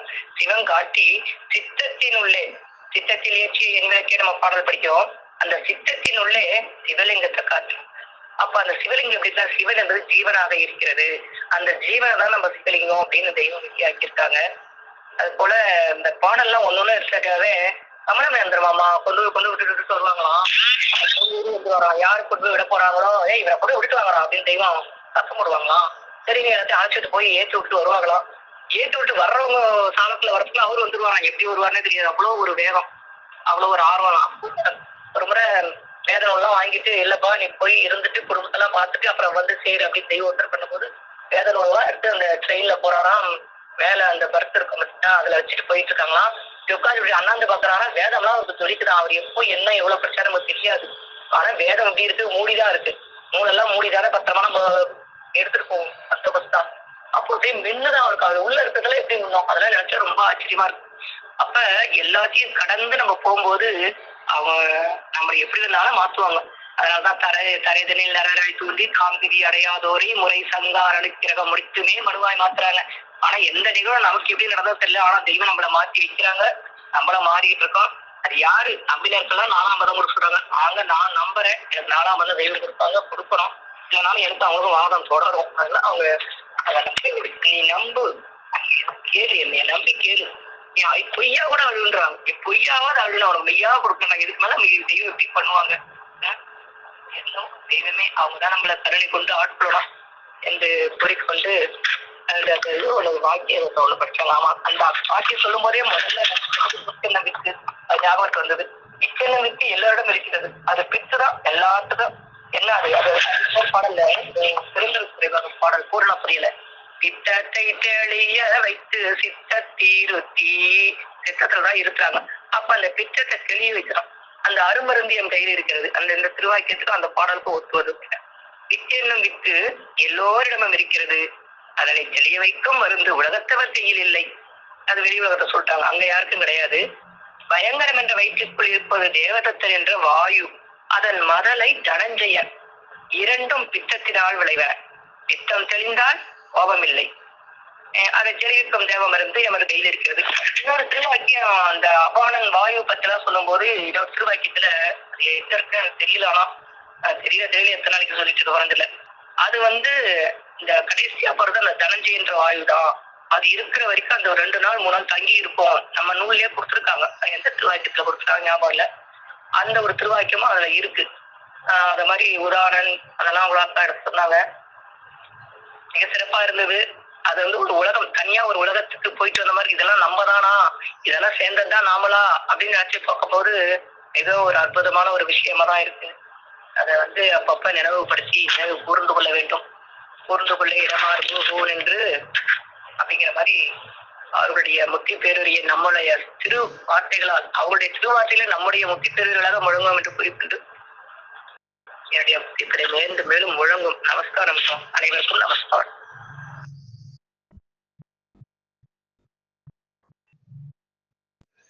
ஜீவ சகோதரி சாலை சலந்தரி அக்கா அவர்கள். ஆரியே துணை சொற்கடங்கா வளர்ந்துறந்து அமிழா செழிப்பேறி வளர்ந்து கேட்டதெல்லாம் தருவதாயும் கேளாததும் தருகுவதான சர்வ ஜீவ மூல மந்திராட்ட கற்பக தருவாகிய பிரம்ம பிரகாச மெய்வெளி சாலையாண்டவர்களை வணங்கி அனைவருக்கும் நமஸ்காரங்க. இன்னைக்கு ஆண்டவங்க திருவாக்கியத்திலையும் உங்கள் உயிர் உங்கள் கையில் இல்லை, உயிரை தெரிகிறதா, உயிரை பார்க்கிறதான்னு கேக்குறாங்க. உயிரை பார்க்கிறதாங்கிற ஊர்ல நீ இருக்க, பார்க்க வாழ்ந்த நான் கூப்பிடுறேன். நான் ஒரு உலகம் உண்டாக்கி இருக்கிறேன், ஆயிரக்கணக்கான பேர் அதுல இருக்காங்க, அதுல பார்க்கலாம். நீ உயிரை பார்க்கிறதா முடியுமா அப்படிங்கிற உலகத்துல நீ இருக்க, நான் பார்க்கறங்கிற உலகத்துல நான் கூட்டிட்டு போறேன் வாங்கன்னு கூப்பிடுறாங்க. மெய்ப்பொருள் உரு போட்டா வந்துருங்க, பொய்ப்பொருள் மெய்ப்பொருளே வரலையிலும் பொய்ப்பொருள் வராம இருக்கும். பொய்ப்பொருள் உரு போட்டா வரணுமே, 1000 ரூபாய்க்கு 10,000 ரூபாய்க்கு உரு போட்டா வருதா அப்படின்னு கேட்கிறாங்க. மிருகங்களுக்கு 4 பேர் வருவதில்லை, ஆனா உனக்கு இருக்கிறதுலாம் பார்த்தா இன்னும் வரணுங்கிற எண்ணம் உனக்கு தான் இருக்கு.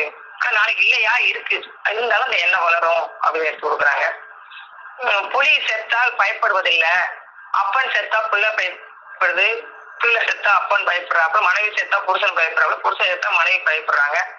அப்புறம் 4ஆம் நாள் 3ஆம் நாள் 40ஆம் நாள் அப்படி கொண்டாடுறாங்க. அந்த மந்திரம் சொல்றாங்க. அந்த மந்திரம் என்ன சொல்லுது, சண்டாளா நாங்க நல்லா இருக்கோம் நீங்க வந்துடாத அப்படின்னு அந்த மந்திரம் சொல்லுது அப்படின்னு தெய்வாக்கியம்.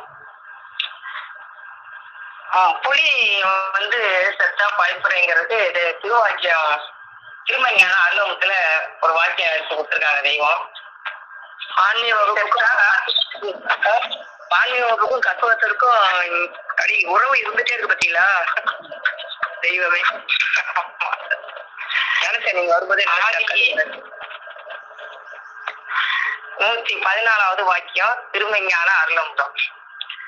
நரகத்திலே கிடக்கிற இவனை தூக்கி சொர்க்கத்திலே எரிகிற செயற்கரிய செயலை செய்வதல்லவா ஞானம்.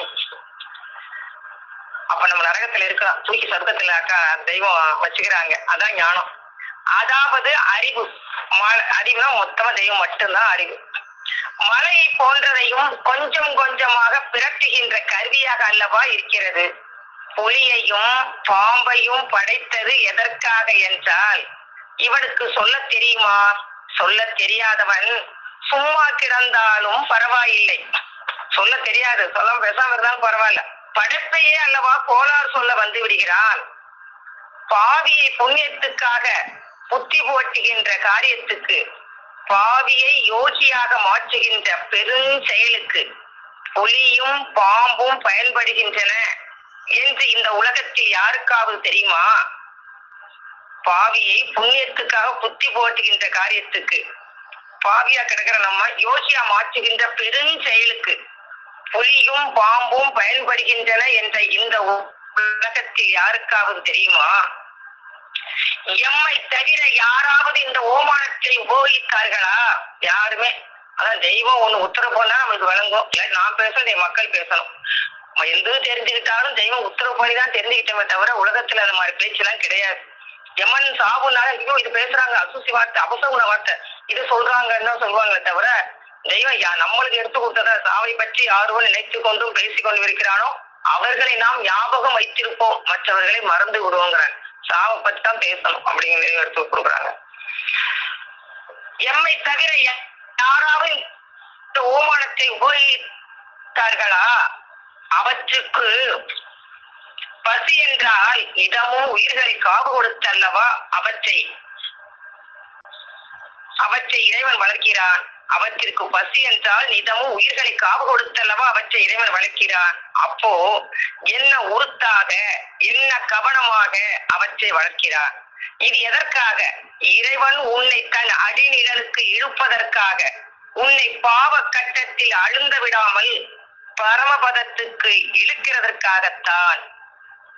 நம்மள நரகத்துல கிடக்கிறவங்க சொர்க்கத்துல தூக்கி போடணும். அந்த பரமபதத்துக்கு இழுக்கிறதுக்கு தான் நான் பாம்பும் புலியும் படைச்சேன். அது தெய்வம் உள்ளார வாக்கியத்துல உத்தரவு பண்றாங்க.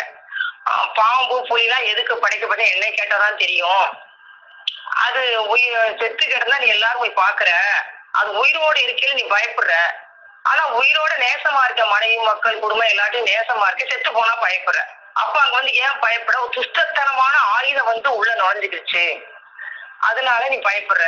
ஆனா அது இல்ல, அது வந்த கடையை வந்துச்சு, அது வந்த கடையை முடிச்சிருது. ஆனா உயிரோட இருக்க நம்ம கொத்திரும், நம்ம தீண்டிருங்கிற ஒரு பயம் இருக்கு. ஆனா செத்த பொண்ணா போய் எல்லாரும் பிள்ளைலாம் கூட்டி கொண்டு போய் பாக்குற, வேடிக்கை பாக்குற அப்படின்னு எடுத்து கொடுக்குறாங்க.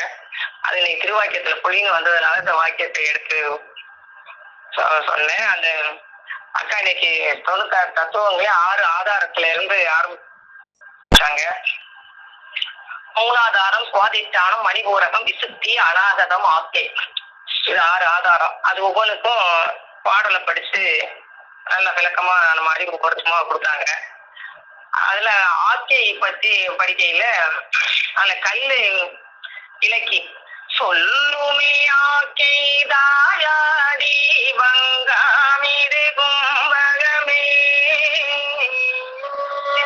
கல்லையிறக்கி விதைவது போல கண்ணே குழைந்து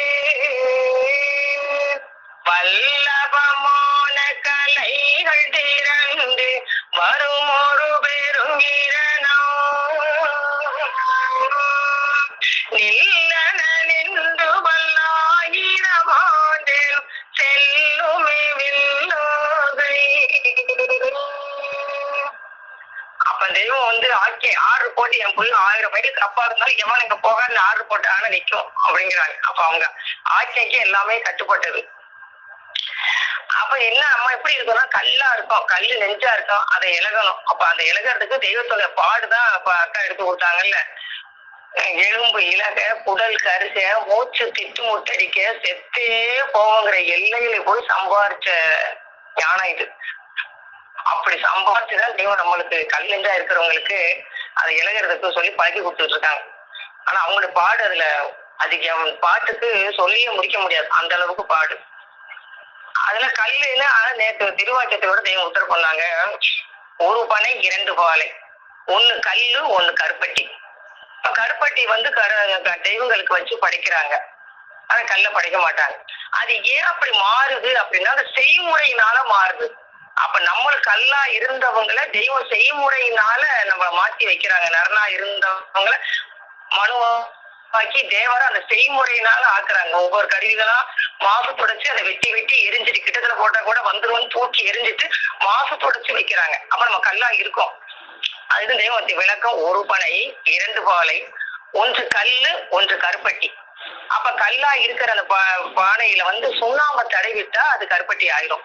சுண்ணாம்பு தடவலைன்னா கல்லாயிரும். கல்ல குடிச்சா போதை வரும். அந்த கருப்பட்டி தின்னா உடம்புக்கு நல்லது. அதை தெய்வங்களுக்கு வச்சு படைப்பாங்க. அப்ப அந்த சுண்ணாம்பு தடவுற செய்முறையினால அது கருப்பட்டி ஆகுது. அப்ப நம்ம கல்லா கிடந்தவங்களை தெய்வம் அவங்களோட திருவாக்க வச்சு வச்சு அந்த நாதம் வந்தவனதான் ஓசை வலுத்தது நேசம் மிகுத்தது. அந்த நாதத்தை வழியா வச்சுதான் நம்மள அவங்க திருக்கரத்தை கொண்டு கூட்டு போறாங்க. அதுக்கு தாளையில பாடல்லையும் தெய்வம் கொடுக்குறாங்க. அந்த மணிங்கிறது அவங்க நாதம், அந்த மூலாதாரம் அப்படிங்கறதுல எல்லாமே அக்கா எடுத்து கொடுத்தாங்க. சிரசுலாம் இருக்கு. இவங்க சொல்ற மாதிரி கீழே இல்ல, கருவுல இல்ல, மூலாதாரங்கிறது எல்லாமே மேலதான் இருக்கு. அப்ப அவங்க ஓதையில நீ வாய் மூடி நம்ம கேட்கணும். செவியில கேட்டாதான் அது போகும். அவங்க எதுல நம்ம இருக்கணும், நம்ம உபதேச சத்துல இருக்கணும். அதுதான் சத்து. அந்த சத்து வீணாகாம இருக்கணும். சத்துல இருந்தோம்னா கிடைக்கும். அது அந்த பூரணும், நம்ம செவியில போய் பூரணும் அப்படிங்கிறத எடுத்து கொடுத்தாங்க. அதுதான் பிள்ளை தமிழ்ல தாலோ தாலேலோ எந்த சர்க்குருவானத நீக்கத்துநாகர தாலோ தாலேலோ நன்மையெனும் திருமூலமணிபதி நந்தியெனும் தீயில் நாயகந்தா கண்டேதொழுதேயள் தோதுகவாய் மூடி. அந்த அவங்க நக்ஷால் அந்த திருப்பாதம் ஓதையில நீ வாய மூடி அவங்க கிட்ட கேட்டாங்கன்னா அந்த மூலமதியில போய் சேரலாம். அதான் நன்மை உனக்கு. திண்மையும் நன்மை இரண்டுமே கலவா தேனருவி பதியில் தேசிகனுபதேசத்திலிருந்தீர் முறை தினமும். அப்ப அவங்க உபதேசதான் சத்து. அதுல நீ இருந்து திருப்பதிதான் நம்ம தெய்வம் ஒரு கருவியை பயன்படுத்தி அக்காவை ஏற்படுத்த சொல்லி நம்ம அந்த வாக்கியங்களை எடுத்து கொடுத்து அதுல பூர வச்சிருக்காங்க. வன்மையெனும் திரு சுழி முனையிட மாமந்திரமோ மாதில்லா மணி பூரகமோன வரவு கண்டேறுகின்ற. அந்த மணிபூரகத்துல இருந்தோம்னா நம்மளுக்கு வரவு, மணிபூரகத்துல இல்லைன்னா செலவு. நரகம் மணிபுரத்துல இருந்தா நமக்கு சொர்க்கம். அப்படியே எடுத்து கொடுத்தாங்க. அப்புறம் அக்கா எடுத்து கொடுத்தாங்க பிள்ளை தமிழ்ல தத்துகள் அரும் கண் பாசிவ பேரும் தாலோ தாலேலோ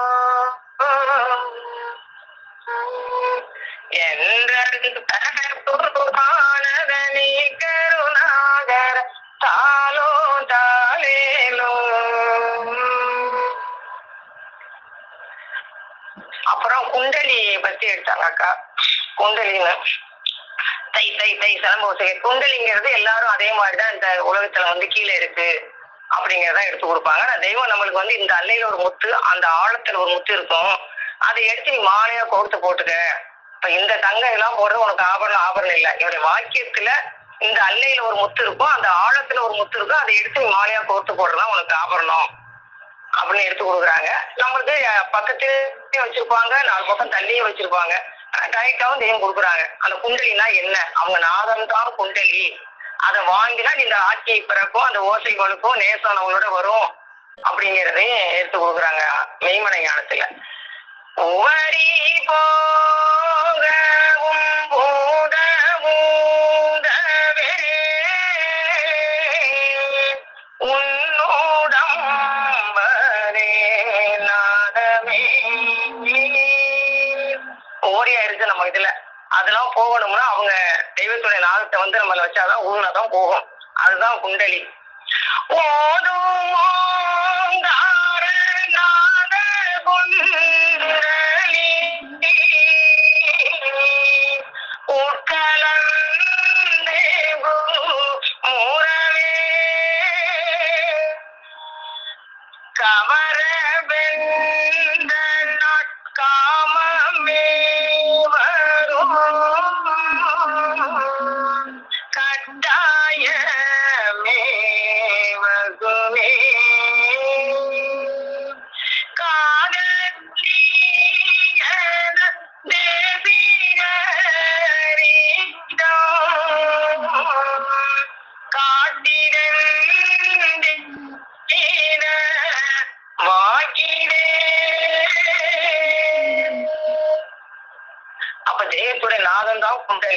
அந்த வாக்கை நீங்க காதலிச்சீங்கன்னா அந்த திருவாக்கு அந்த நாதத்தை காதலிச்சா நம்மகிட்ட இருக்க ஒவ்வொரு போய் அந்த தெய்வத்துடைய நாதத்தோட இரண்டரை கலந்துக்கலாம்.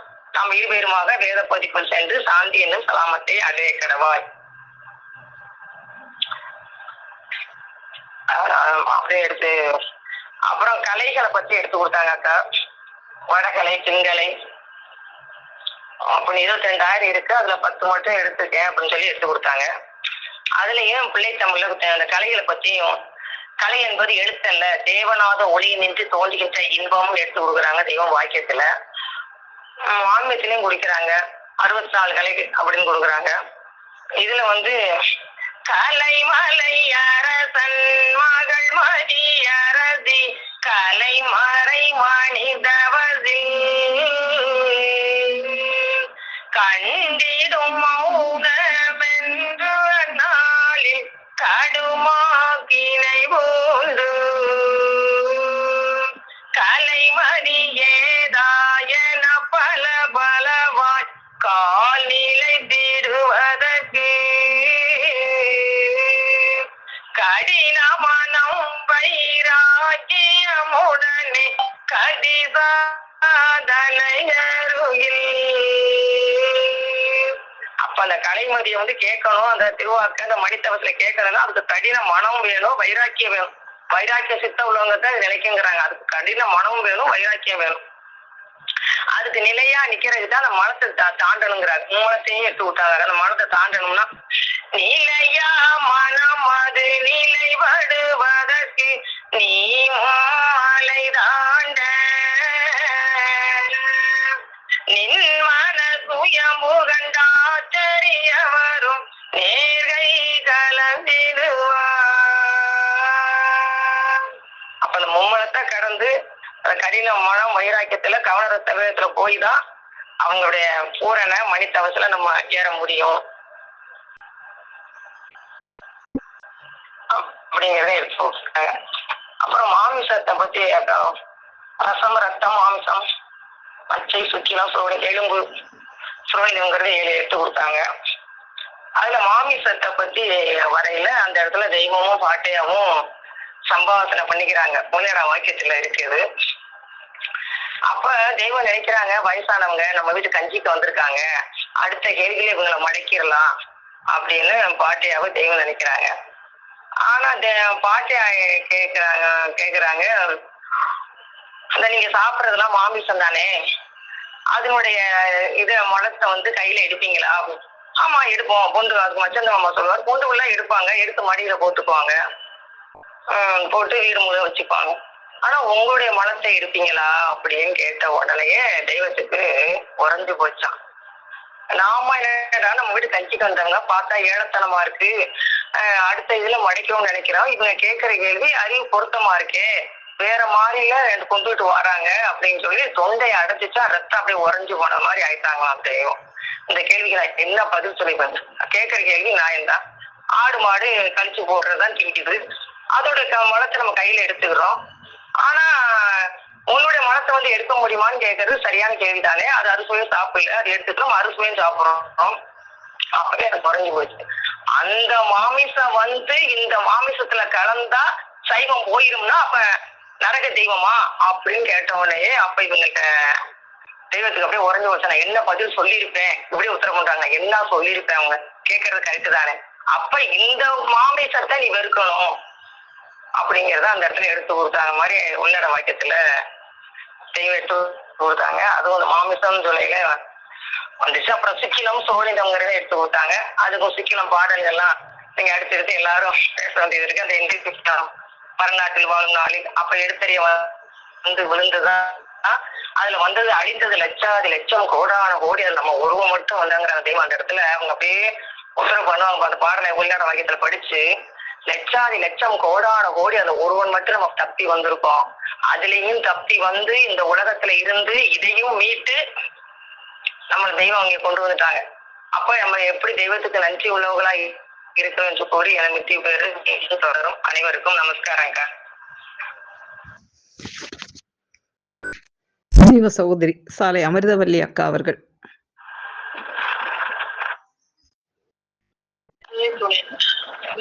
தூத்துக்குடி மூச்சோடாத ஓமுடைய ஊன் ஒருக்கம் மற்றும் நம் குலதெய்வம் பிரம்ம பிரகாச பிரம்மோதய சாதியாக ஜோடி பணிந்து போக்கி நமஸ்கரித்து சபையில் அனைவருக்கும் ஜீவ சகோதர சகோதர அனைவருக்கும் என் அன்பார்ந்த நமஸ்காரம். வந்து அக்கா அது 96 வேலையாட்கள் அவங்கள பத்தி நேற்று தொடர்ச்சியா பேசிட்டு இருந்திருக்கேன். அது ரொம்ப ரொம்ப பெரிய ரகசியம். அதெல்லாம் அது ஏதோ யாருமே தெரியாது. இது நம்ம நூல் இருக்கிறதுனால நம்ம எல்லாம் இது வந்து அறிஞ்சுக்க எங்களுக்கு ரொம்ப சிறப்பா எடுத்து கொடுத்துருக்கா. உங்களுக்கு நமஸ்காரம். நன்றி கலந்த நமஸ்காரம்க்கா. இது வந்து 6 ஆதாரங்கள். 6 ஆதாரங்கள்ல நம்ம தோல உடம்புல வந்து மக்கள் வந்து கீழே அது ஒவ்வொரு இடமா காமிச்சுட்டு வருவாங்க தூணுக்கு அளவுல. ஆனா நம்ம தெய்வம் வந்து அந்த ஆஜ்ஞா சக்கரமா இருக்குது. இதெல்லாம் நம்மளுக்கு சூக்ம தேகத்துல தான் இருக்குது. பிரதானமான சிலசில தான் அதெல்லாம் நம்மளுக்கு இருக்கிறது. அது விண்ணில இருக்கிறது. அது ஒவ்வொன்றும் விண்ணோட எப்படி கலந்துருக்குது எல்லாம் நீங்க சொல்லிட்டு வந்தாங்க. அது அப்புறம் வந்து அது சோரச நிலையிலும் அகவலையும் வந்து ரொம்ப சிறப்பா எல்லா 6 ஆதாரங்களையும் காமிச்சு கொடுத்தீங்கக்கா. அது வந்து தெரியும். அதெல்லாம் வந்து ஆசானுடைய உபதேசமா இருக்குது. அந்த உபதேச சூக்மத்தை நம்ம சூக்மத்தை சுத்தப்படுத்தி அதை வச்சு மும்மலங்களெல்லாம் சுத்திகரித்து நம்ம வந்து அந்த மணிப்பூரல் அந்த மணி நாத ஒலி நம்ம செவியில பூந்து நம்ம இந்த உள்ளத்துல போய் பாவ நினைவை சஞ்சரிக்கிறது இனிமே அறிவாக மாறுகிறது. அந்த அளவுக்கு அந்த ஆசானுடைய உபதேசம் பூந்து நம்ம நினைவை சுத்தப்படுத்தி அதுல இருந்து ஒரு அந்த சாசனத்தை ஏற்படுகிறது. அது எப்படின்னா நம்மளே பல நாள் இந்த நம்மளை மக்களாக்கி தேவங்களை ஆக்குவது. அது ஆசார உபதேசமா இருக்கு இந்த 6 ஆதாரங்களும். அப்புறம் தத்துவங்கள் 7. அது வந்து ரசம், ரத்தம், மாம்சம், மேல் தசை, மஜ்ஜை, எலும்பு, சுக்கிலம், சோனிதம். ரசம் வந்து நம்ம தேகத்துக்கு மினுமினுப்பு வருகிறது.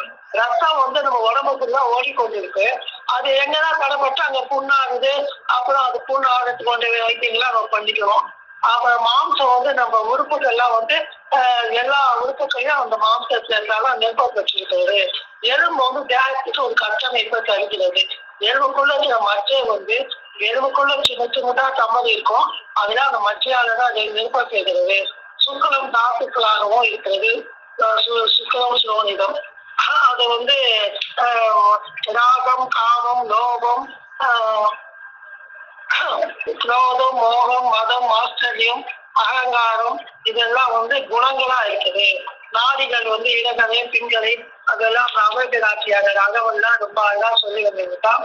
அது இடகளே இருந்து இடது பக்கம் மூச்சு ஓடுவது, பின்களே இருந்து வட பக்கத்தை மூச்சு ஓடுவது, சுத்த மொழி என்பது சமமாக சுயமொழி என்பது சமமாக ஓடுவது.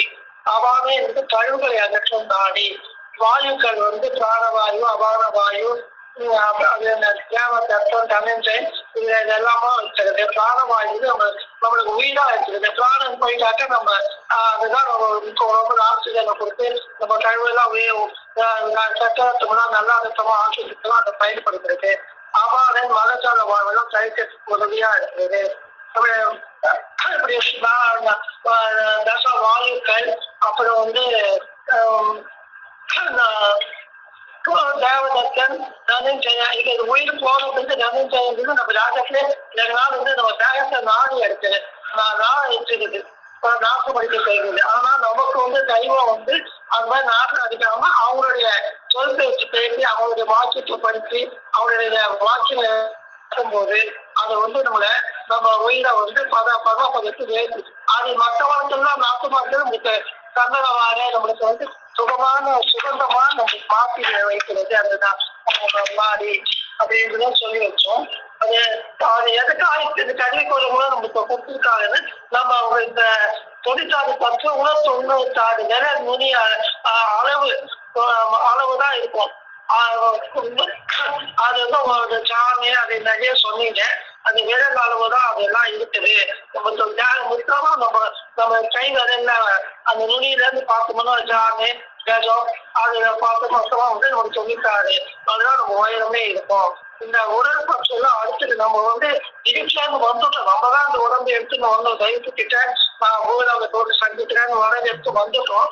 ஆனா திருப்பி அவங்ககிட்ட போறதுக்கு அவங்களே நமக்காக திருப்பி இந்த கழிவு குடும்பம்லாம் படைச்சு இந்த உடல் பற்றெல்லாம் அடுத்து நம்மளை அவங்களுடைய உடல் தத்துவத்தை எல்லாம் கொடுத்து இந்த துக்க தேகத்துல நம்மள சுக உரிவு காட்டி பொன்னடங்கத்தானும் பேசாதாயன் பொழுப்பா எண்ணி பேசுகின்ற பேசுகிட்டு என் நோக்கி சிவா சிவா என்று அந்த சிவநாமத்துல நம்மள அந்த தத்துவத்துல நம்மளுக்கு சேர்ந்து கொடுக்குறாங்க. நாம துக்கத்தை இருந்தாலும் அவங்க நமக்காக துக்கத்தை ஏற்று இந்த தத்துவங்கள் எல்லாத்தையும் நம்ம படிச்சு அந்த தத்துவங்களாக அடுத்து நம்மளை சிவனர்கள் சேர்த்துக் கொள்கிறார்கள் அப்படின்றது இந்த தத்துவங்கள் மூலமாகவே எங்களுக்கு புரிய அக்காவுக்கும் கைவச்சுக்கும் என்னோட அன்பாவது நமஸ்காரம் அக்கா. ஜீவ சகோதரி சாலை மேகலா அக்கா அவர்கள்.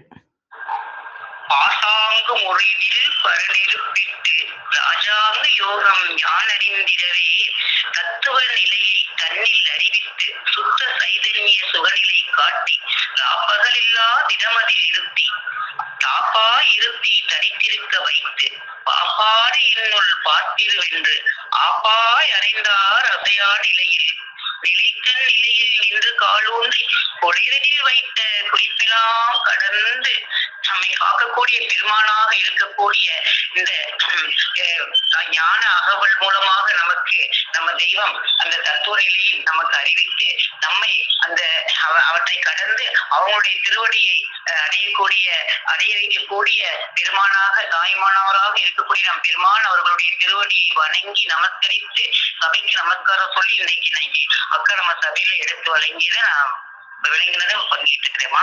இன்னைக்கு நம்ம அந்த 307வது வாக்கியம் திருவாக்கிய மேம்படர் அடிபடு கூட இருக்கிறதுடைய தொடர்ச்சி அக்கா நீங்க சொன்னாங்க. அப்ப நம்ம மனித தூளம் படைக்கப்பட்ட மனித தூளம் அந்த அதாவது யாரும் கட்ட முடியாத திருமாளிகை நமக்குள்ளே கோடி சூரிய பிரகாஷ் உருவாக இருக்கிற நம்மளுடைய தெய்வம் எஜமானராக இருந்து அவங்களுடைய ஏவுதலின் பேரில் அந்த 96 வேலையாட்களால் கட்டி முடிக்கப்பட்ட இந்த திருமாளிகையில் அந்த திருமாளிகைக்குள்ளதான் இந்த 96 தத்துவங்கள் இருக்கு. அதை என்ன விலக்கி அந்த தத்துவங்களை அறிந்து நாம அதை அறிந்து உணர்த்து கொள்வதற்காக நம் பெருமானவர்களும் அந்த தத்துவத்துக்குள்ளாகவே அதை நம்மளை காப்பாற்றக்கூடிய பெருமானாக இருக்கிறாங்க. அப்ப அந்த 96 தத்துவங்கள் எல்லாமே ஆக்கக்கூடிய அறிவிக்காக நம்ம பெருமான் இருக்காங்க. அப்ப அதையெல்லாம் நமக்காக எடுத்து இந்த வேதங்களின் மூலமாக எடுத்து அருளக்கூடிய பெருமான் நம்ம அந்த பசுவாகி நாம் நம்ம தெய்வத்துடைய திருவடியை தான் அடையணும். அப்படி இல்லாம நம்ம அந்த மும்மலங்களால நம்ம பிரிக்கப்பட்டு நம்ம உலகிலே மறந்து அந்த எமத்தை ரசிக்காம இருக்கிறதுக்காக நமக்குள்ள இருக்கிற அந்த 96 தத்துவங்களை எல்லாம் நம்ம அறிவிக்கக்கூடிய பெருமானாக இருக்காங்க. அதை அறிவித்து நமக்கு காட்டக்கூடிய அந்த 96 தத்துவங்களை அக்கா அன்னைக்கு எடுத்து சொன்னாங்க. இன்னைக்கு அதனுடைய தொடர்ச்சியாக அந்த 6 ஆதாரங்கள்ல இருந்து அக்கா சொன்னாங்க. அந்த 6 ஆதாரம் மூலாதாரம், மணிபூரகம், ஆஞ்ஞா, சுவாதிஷ்டானம், அநாகனம், அடுத்து விசுத்தி அப்படிங்கிற 6 இதையும் சொன்னாங்க. அது எந்தெந்த இடங்கள்ல எல்லாம் இருக்கிறது அப்படின்னு சொன்னாங்க. அப்ப நம்ம வெளிப்பார்வைக்கு அந்தந்த இடத்துல இருக்கிறதெல்லாம் அதெல்லாம் மாத்தி நம்ம தெய்வம் நம்மளுடைய வேத முத்துக்களாக அவங்க கொடுத்திருக்கிறது என்ன அப்படிங்கறத அவர்கள் இருக்கிறது என்னன்றதை அக்கா மிக விளக்கமாக சொன்னாங்க. அப்ப இந்த எல்லாமே இதெல்லாம் சூக்கும தேகத்துல கழுத்துக்கு மேலதான் இருக்குது. அப்ப அது எப்படி இருக்குதுன்னா நம்ம மூலாதாரமாகி நம்ம நம்முடைய ஆசானுடைய அவங்களுடைய அருள் வாக்கு அவங்களுடைய உபதேசத்தின் மூலமாக இந்த 6 ஆதாரமும் 6 படிநிலைகளாக இருக்குது. அப்ப நம்ம ஆசான அவங்களுடைய அந்த அருள் வாக்கினை பெற்று அவங்க மேல நம்ம அந்த ஓசையாகி அந்த அவங்களுடைய அந்த அருள் வாக்கு வந்து நமக்கு நிறைய கிடைக்க நேசமானது வளர்க்க செய்து நம்ம ஆசான் மீது அன்பு பெருக செய்து நலனாக இருந்த நம்மை மனிதனாக்கி தேவனாக ஆக்கக்கூடிய நம்ம தெய்வம் அவங்களுடைய அந்த அருள் வர்ஷிப்பு அந்த 6 நிலைகளாக இருக்கிற அந்த 6 ஆதாரங்களாக இருக்குது அப்படின்னு டாக்டர் சொன்னாங்க. அடுத்து தாதுக்கள் ரசம், மாமிசம், எலும்பு, மஞ்சை, மேல் தசை, சுக்கிலம், சோடினம் அப்படிங்கிறதாக இருக்குது. அதுல என்னென்ன இதா இருக்குதுன்னு சொல்லி அக்காவே எடுத்து சொன்னாங்க. அடுத்து ராகங்கள் வந்து இது வந்து குணங்களாக இருக்குது. காமம், குரோதம், லோகம், மோகம், பேராசை, மதம், ஆச்சரியம், டம்பம், அகம்பாவம் இந்த நிலைகளாக இந்த குணங்களாக இருக்குது. இந்த குணங்கள்ல இருந்து நம்மளுக்கு என்ன குணங்கள் எடுத்தால் நம்மளுடைய தெய்வத்துடைய திருவடி அடையலாம். அப்ப என்னென்ன குணங்கள் நமக்கு வேணும் அதையும் நம்ம தெய்வம் அவங்களுடைய அருள்வாக்கு மூலம் நமக்கு எடுத்து அருளிக்கொண்டே இருக்காங்க. அடுத்து தசநாடிகள் வந்து மொத்தம் 22,000 இருக்கு. ஆனா 10 தான் முக்கியமானது. இது வந்து உடலினுடைய துடிப்புகளாக இருக்குது. அதுல என்னென்ன சொன்னாங்க அக்கா, இடகலை, பிங்களை, திருவை, விருடன், காந்தாரி, சுத்தி, அளவுடை, சங்கினை, அப்படின்றதெல்லாம் என்னென்ன காற்றுகளாக இருக்காது, அதாவது அது என்னென்ன எந்தெந்த இடத்துல இருக்குது, அது எப்படி உடலின் துடிப்புகளாக இருக்குது அப்படின்னா சொன்னாங்க. அடுத்து வாயுக்கள் 10, அதாவது பிராணன் அது உயிர் காற்றாக இருக்குது, அபானன் வந்து மலக்காற்றாக இருக்குது, தியானம்ன்றது தொழில் காற்றாக இருக்குது, உதானம்ன்றது ஒளி காற்றாக இருக்குது. அடுத்து அபானன்றது எல்லாத்தையும் அந்த தொழிலை சமப்படுத்தக்கூடிய காற்றாக இருக்குது. அடுத்து நாகன்கிறது வெளிக்காற்றாக இருக்குது. அடுத்து கூர்மன்றது இணை காற்றாக இருக்குது. அடுத்து கிருகரங்கிறது தும்மல் காற்றாக இருக்குது. தேவதத்தன்கிறது கொட்டாவி காற்றாக இருக்குது. அப்ப தனஞ்சயங்கிற அந்த காற்று தான் நம்ம உடம்புல தங்கி அந்த பிறநாற்றத்தை உண்டாக்கக்கூடிய காற்றாக இருக்குது. அது உடலுக்குள்ளேயே தங்கிருந்து அந்த உடல் வந்து அழகி போனதுக்கு அப்புறம் அந்த காற்று வெளியாகும். அப்ப அதுல இருந்து அந்த நம்ம தெய்வம் வந்து நம்மளுக்கு வந்து மெய்வெளிக்குள்ள மக்கள் வந்து ஜீவ பிரயாணம் ஆன உடனே அந்த நம்மளுக்கு எவ்வளவு நாள் ஆனாலும் அந்த ஒரு தேகம் கெடாம இருக்கிறதுக்கு எவ்வாறு நம்மள எல்லாம் காத்து அருள்றாங்க அப்படிங்கிறத அந்த கோடாயிரத்து ஒரு வாக்கியம் 280 அக்கா எடுத்து சொன்னாங்க. அது வந்து அப்போ வந்து இந்த தெய்வ பயங்கர தேவதத்தன் வாயுவின் மதலையாகி தனஞ்செயல் இந்த 2 காற்று எங்க உருவாகுதுன்னா பித்தத்துல இருந்தான் உருவாகுது. அப்ப அந்த பித்தம் தான் யமனாக இருக்கு. அப்ப அந்த காற்றை உருவாக்கக்கூடிய யமன் தான். அப்ப அந்த யமனுடைய எல்லாமே யமன் கையில் அடக்கம், அந்த யமன் தன் கையில் என் கையில் அடக்கம் என்ற வல்லபத்தை பெற்று அது வந்து நம்ம தெய்வம் அவங்க வந்து நமக்கு மாதவ மருந்தாக இருந்து அந்த காற்றை விரட்டக்கூடிய அந்த காற்றை எல்லாம் விரட்டி அந்த யமனை வெல்லக்கூடிய வல்லவம் பெற்று வந்து நம்ம எல்லாம் அந்த காற்றினால நம்ம பாதிக்க முடியாத அளவுக்கு நம்ம உடம்பை நம்ம பாதுகாக்கக்கூடிய அந்த அருஞ்செயலை நம்ம தெய்வம் அவங்களுடைய அருப்பெரும் கருணையால நமக்கு அருளிக்கொண்டே இருக்கிறாங்க. அப்போ நம்மளுக்கு வந்து இந்த 96 விரல்ல உள்ள அந்த மனிதனின் உடல்ல, அதாவது என்றால் உடம்புக்குள்ள இவ்வளவு ரகசியங்களை இவ்வளவு கரணங்களை எதற்காக கொடுத்திருக்கிறாங்க? அந்த பிறவி பிணியை அறுப்பதற்காக. அந்த பிறவியிலே வந்து நம்ம யமன் நம்ம தலையை உட்கார்ந்து நம்மளை எல்லாம் அந்த கற்பாந்த கோட்டி நரகத்திற்கு அழைத்து போகாம அதுல இருந்து நம்மளை எல்லாம் தப்பிக்காதான் நம்மளுக்கு வந்து இந்த கரணங்களை எல்லாம் இந்த 96 தத்துவங்களை எல்லாம் நமக்கு கொடுத்து அதையெல்லாம் நம்ம வந்து தெரிஞ்சுக்கணும். நாம தினமும் நம்ம எங்கிருந்து வந்தோமோ நம்மளுடைய தெய்வம் இறைவனின் திருவடி அடையணும் அப்படிங்கிறதுக்காக நம்ம தெய்வம் அவங்க திருத்தூடம் தாங்கி வந்து அவங்க அந்த தத்துவத்துல இறங்கி வந்து சிவ தத்துவமாக இருந்து நம்மளாம் பலனடையணுங்கிறத நமக்கெல்லாம் அதெல்லாம் வெளிக்காட்டி அது என்னென்ன செய்து அப்படிங்கறத நமக்கு நம்ம தெய்வம் அருள்ல நம்ம எடுத்துக்காட்டுல இந்த உலகம் எப்போது அறிந்திருக்குமா அப்படிங்கறது அவங்களுடைய திருவாக்கின்படி நம்ம தெய்வம் அவங்களுடைய அந்த அருள்வாக்கினா நம்ம எல்லாம் தெளிவடைய வைத்து நம்மளை எல்லாம் தெளிவடைய வைத்து நம்மள அந்த தத்துவங்களை நமக்குள்ள உணர்த்தி நாம இறைவனுடைய திருவடி அருளக்கூடிய கருணையாளனாக நம்ம தெய்வம் இருக்கிறாங்க. அப்போ நம்ம அந்த விநாயகர் அப்பை பிராட்டியார் சொன்னதையும் அப்ப எடுத்து மிகவும் அழகான பாடலை பாடி காட்டினாங்க. அப்ப தெய்வம் தான் நம்ம தெய்வம் தான் தாய்மானராகி நம்ம தெய்வம் தான் அவங்க தாயாக வந்து நமக்கு இந்த தத்துவத்தில் இறங்கி வந்து மயக்கத்தை அறுத்து அந்த கோடாயுதம் கொண்டு அந்த வினைகளை எல்லாம் அறுத்து ஞான செல்வி கொடுத்து ஐம்பொழல்களை எப்படி அடக்குவது அப்படிங்கிறத எடுத்து உரைத்து அந்த இருளை அடைந்து அந்த நாவில் அவங்களுடைய அந்த நாத ஒளியின் மூலமாக அந்த மூலாதாரமாகிய நாதத்தால நமக்குள்ள இருக்கின்ற அந்த சிவ தத்துவங்களை எல்லாம் நமக்கு அந்த தத்துவங்களை நம்மளுக்கு எடுத்து அந்த ஆசானை அடையக்கூடிய அந்த பிறப்பிறக்கும் ஆசானாக நம்மளையெல்லாம் காத்து ரசிக்கக்கூடிய ஆசானாக இருக்கிறாங்க. அப்ப அவங்களுடைய திருவாக்கால அந்த நாத ஒளியை நம்ம தெருக்குள்ள செலுத்தி அந்த சட்டத்தில் உள்ள சதாசிவத்தை காட்டி சித்தத்தில் சிவநிலையை காட்டி அந்த தொண்டர் குழாத்தோடு நம்மளையெல்லாம் கூட்டி வைத்து அந்த தத்துவ நிலையை அறிவித்து அந்த நிலையை கடந்த அந்த தயாநிதி கடல்ல தேரணும் அப்படிங்கிறதுக்காக அவங்களுடைய அந்த நாத ஒளியால் அவங்க அந்த அவங்களுடைய திருவாக்கால் நம்மளையெல்லாம் தெளிவடைய செய்து நம்மளை அந்த சிவநிலைக்கு சிவபுரத்திற்கு அழைத்துக் கொள்ளக்கூடிய அந்த பெரும் கருணை செய்தி நம்ம தெய்வம் தான் அழைக்கொண்டே இருக்கிறாங்க.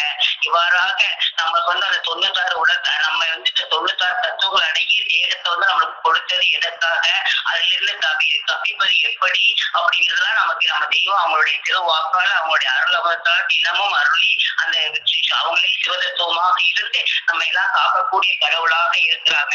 அப்ப நம்ம தினமும் நம்ம தெய்வத்தினுடைய திருவடியை வணங்கி அவங்களுடைய அந்த அருள்வாக்கை தினமும் நம்ம செய் உணவாக அருந்தி வரும்போது நம்ம மனத்தில் உள்ள அந்த குப்பைகளாகி அந்த எல்லாவற்றையும் அவங்க சிவமருந்தாக இருந்து நமக்கெல்லாம் அதெல்லாம் கலந்து கலைந்து விட்டு நம்மளை அந்த பேரின்ப நாட்டிற்கு அழைத்து செல்லக்கூடிய அந்த திரு உரையை நமக்கு தினமும் அருளி கொண்டே இருக்கிறாங்க.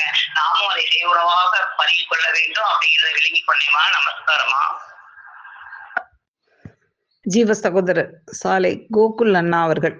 அதையும் அந்த ஆதாரங்கள் நமக்கு தெரிந்த ராஜீவ் அண்ணா கர்நாடகாக்கார அவர் போய் எல்லா இடத்துல போய் வாசி யோகம் எல்லாம் செஞ்சு உடல்ல எல்லாம் புண்ணாக்கி வயிறு எல்லாத்தையும் புண்ணாக்கி வந்தவர். அவர் சொல்றப்பதான் நமக்கு அதை உள்ள அது தெரியாம கிளம்ப அந்த இதெல்லாம் செஞ்சு அவரோட உடலை பறிச்சுட்டு திருப்பி நம்ம தெய்வத்தோட தொடர்பு நம்ம சாலையில சேர்ந்தப்படாது. அவர் இப்படி இருக்கும்போது இதெல்லாம் போய் வாழ்க்கைய இவ்வளவு ஆண்டு காலம் வீணாக்கிட்டேன்னு என்று சொன்னது நினைவுக்கு வருது. அதே போல ரவி என்ற இன்னொரு அண்ணா இந்த கல்பனா சாதனையில இருக்காரு. அந்த அண்ணா இப்போ சென்னையில ஒரு முத்தி பேர் ஆற்றப்ப சொன்னாரு. அவருக்கு இந்த இதெல்லாம் பண்ணி பல்லு கொட்டி முடியெல்லாம் கொட்டி வாசனை வாயு உடம்பு ஃபுல்லா புண்ணாக்கி அந்த நிலை வந்த படாது அட என்னடான்னு சொல்லி நினைச்சுக்கிட்டு போயிட்டு இருக்கப்போ ஒரு தலப்பாக்காரை பார்த்த உடனே இது என்ன தலப்பான்னு கேட்டுட்டு அது பிரகாரம் சாலைக்கு அவர் ஃபுல்லா இதுதான் இது சொல்லி ஒரு உண்மையான நிலையை அறிஞ்சதையும் நாம் காதால கேட்டிருக்கேங்கக்கா. இந்த ஆதாரங்கள் தான் மனிதனை சாவடிக்கிறதுக்கு தான் போல. மேலும் தாதுக்கள் 7ன்னு சொன்னீங்களேக்கா, அது மிகவும் அருமைக்கா. அந்த ரத்தம் அந்த கலஞ்சையில் வெளியாகாம உள்ளுக்கே இருந்து நாட்டத்தை ஏற்படுத்தி அந்த இதை ஏற்படுத்துறதுடைய அந்த தாதுக்கள்ல உண்டான ரத்தத்தை வெளியாக்காம ஒரு இறந்த உணவுல வச்சுட்டு, ஆனா அந்த தாதுக்கள் நம்ம தெய்வம் நம்ம உடல்ல அடக்கி நமக்கு அந்த மனத்தை உண்டாக்குங்க. அந்த இது எங்க அம்மாவுக்கு கையில ஒரு ரத்தத்துல கையில சுருக்கமா இருக்கும் தோல். எங்க அம்மா அடக்கம் பண்ணப்பறம் எங்க அம்மா கையை பிடிச்சி அப்படியே எங்க அம்மா இது பிம்பத்தை தூக்கிறப்ப அந்த இடத்துல கை பற்றி அழுத்தி அந்த இடத்துல ரத்தம் வந்துருச்சு. ரத்தம் வந்தது அப்படியே நான் என்ன பண்ணிட்டேன், எல்லாம் கழுவுல அப்படியே தொடச்சிட்டேன். அப்ப வேலை சொன்னாரு, இதுதான் நம்ம தெய்வம் நேரடியா உனக்கு காமிக்கிறாங்க சொல்லிட்டு அதை மோந்து பார்த்துட்டு ஒரு மனங்காமல் இருந்துச்சு. அந்த வாடை இல்லை, அந்த இதையும் இன்னைக்கு புரிஞ்சுக்கிட்டேங்க. அப்புறம் தனஞ்சயன் சொல்ற ஒரு பேரை கேட்கிறப்ப எனக்கு வேலையில இருக்கப்ப திடீர்னு ஒரு இன்ஜின் ஃபெயில் ஆயிடுச்சு. அப்போ நான் சொல்றேன், எலக்ட்ரிக்கல் மெக்கானிக்கல் பிரிச்சு பார்த்தாதான் தெரியும், சும்மா சஸ்பெண்ட் சொல்றது ஒரு நல்லா இல்லைன்னு சொல்லிட்டாரு. நான் சொல்லிட்டு மைக் ஆஃப் பண்ணிட்டு சொன்னேன், தனஞ்சயன் பேர் வச்சுருக்கான் உள்ளுக்கே இருந்துட்டு நாட்டத்தை ஏற்படுத்திட்டு இருக்கான்னு சொல்லி மைக் ஆஃப் பண்ணிட்டு சொல்லிட்டேன். உடனே அந்த ஆபீசர் என்ன பண்ண, இன்னும் சஸ்பெண்ட் பண்ணல, எதுவும் நம்ம பேசாம விட்டுட்டான்.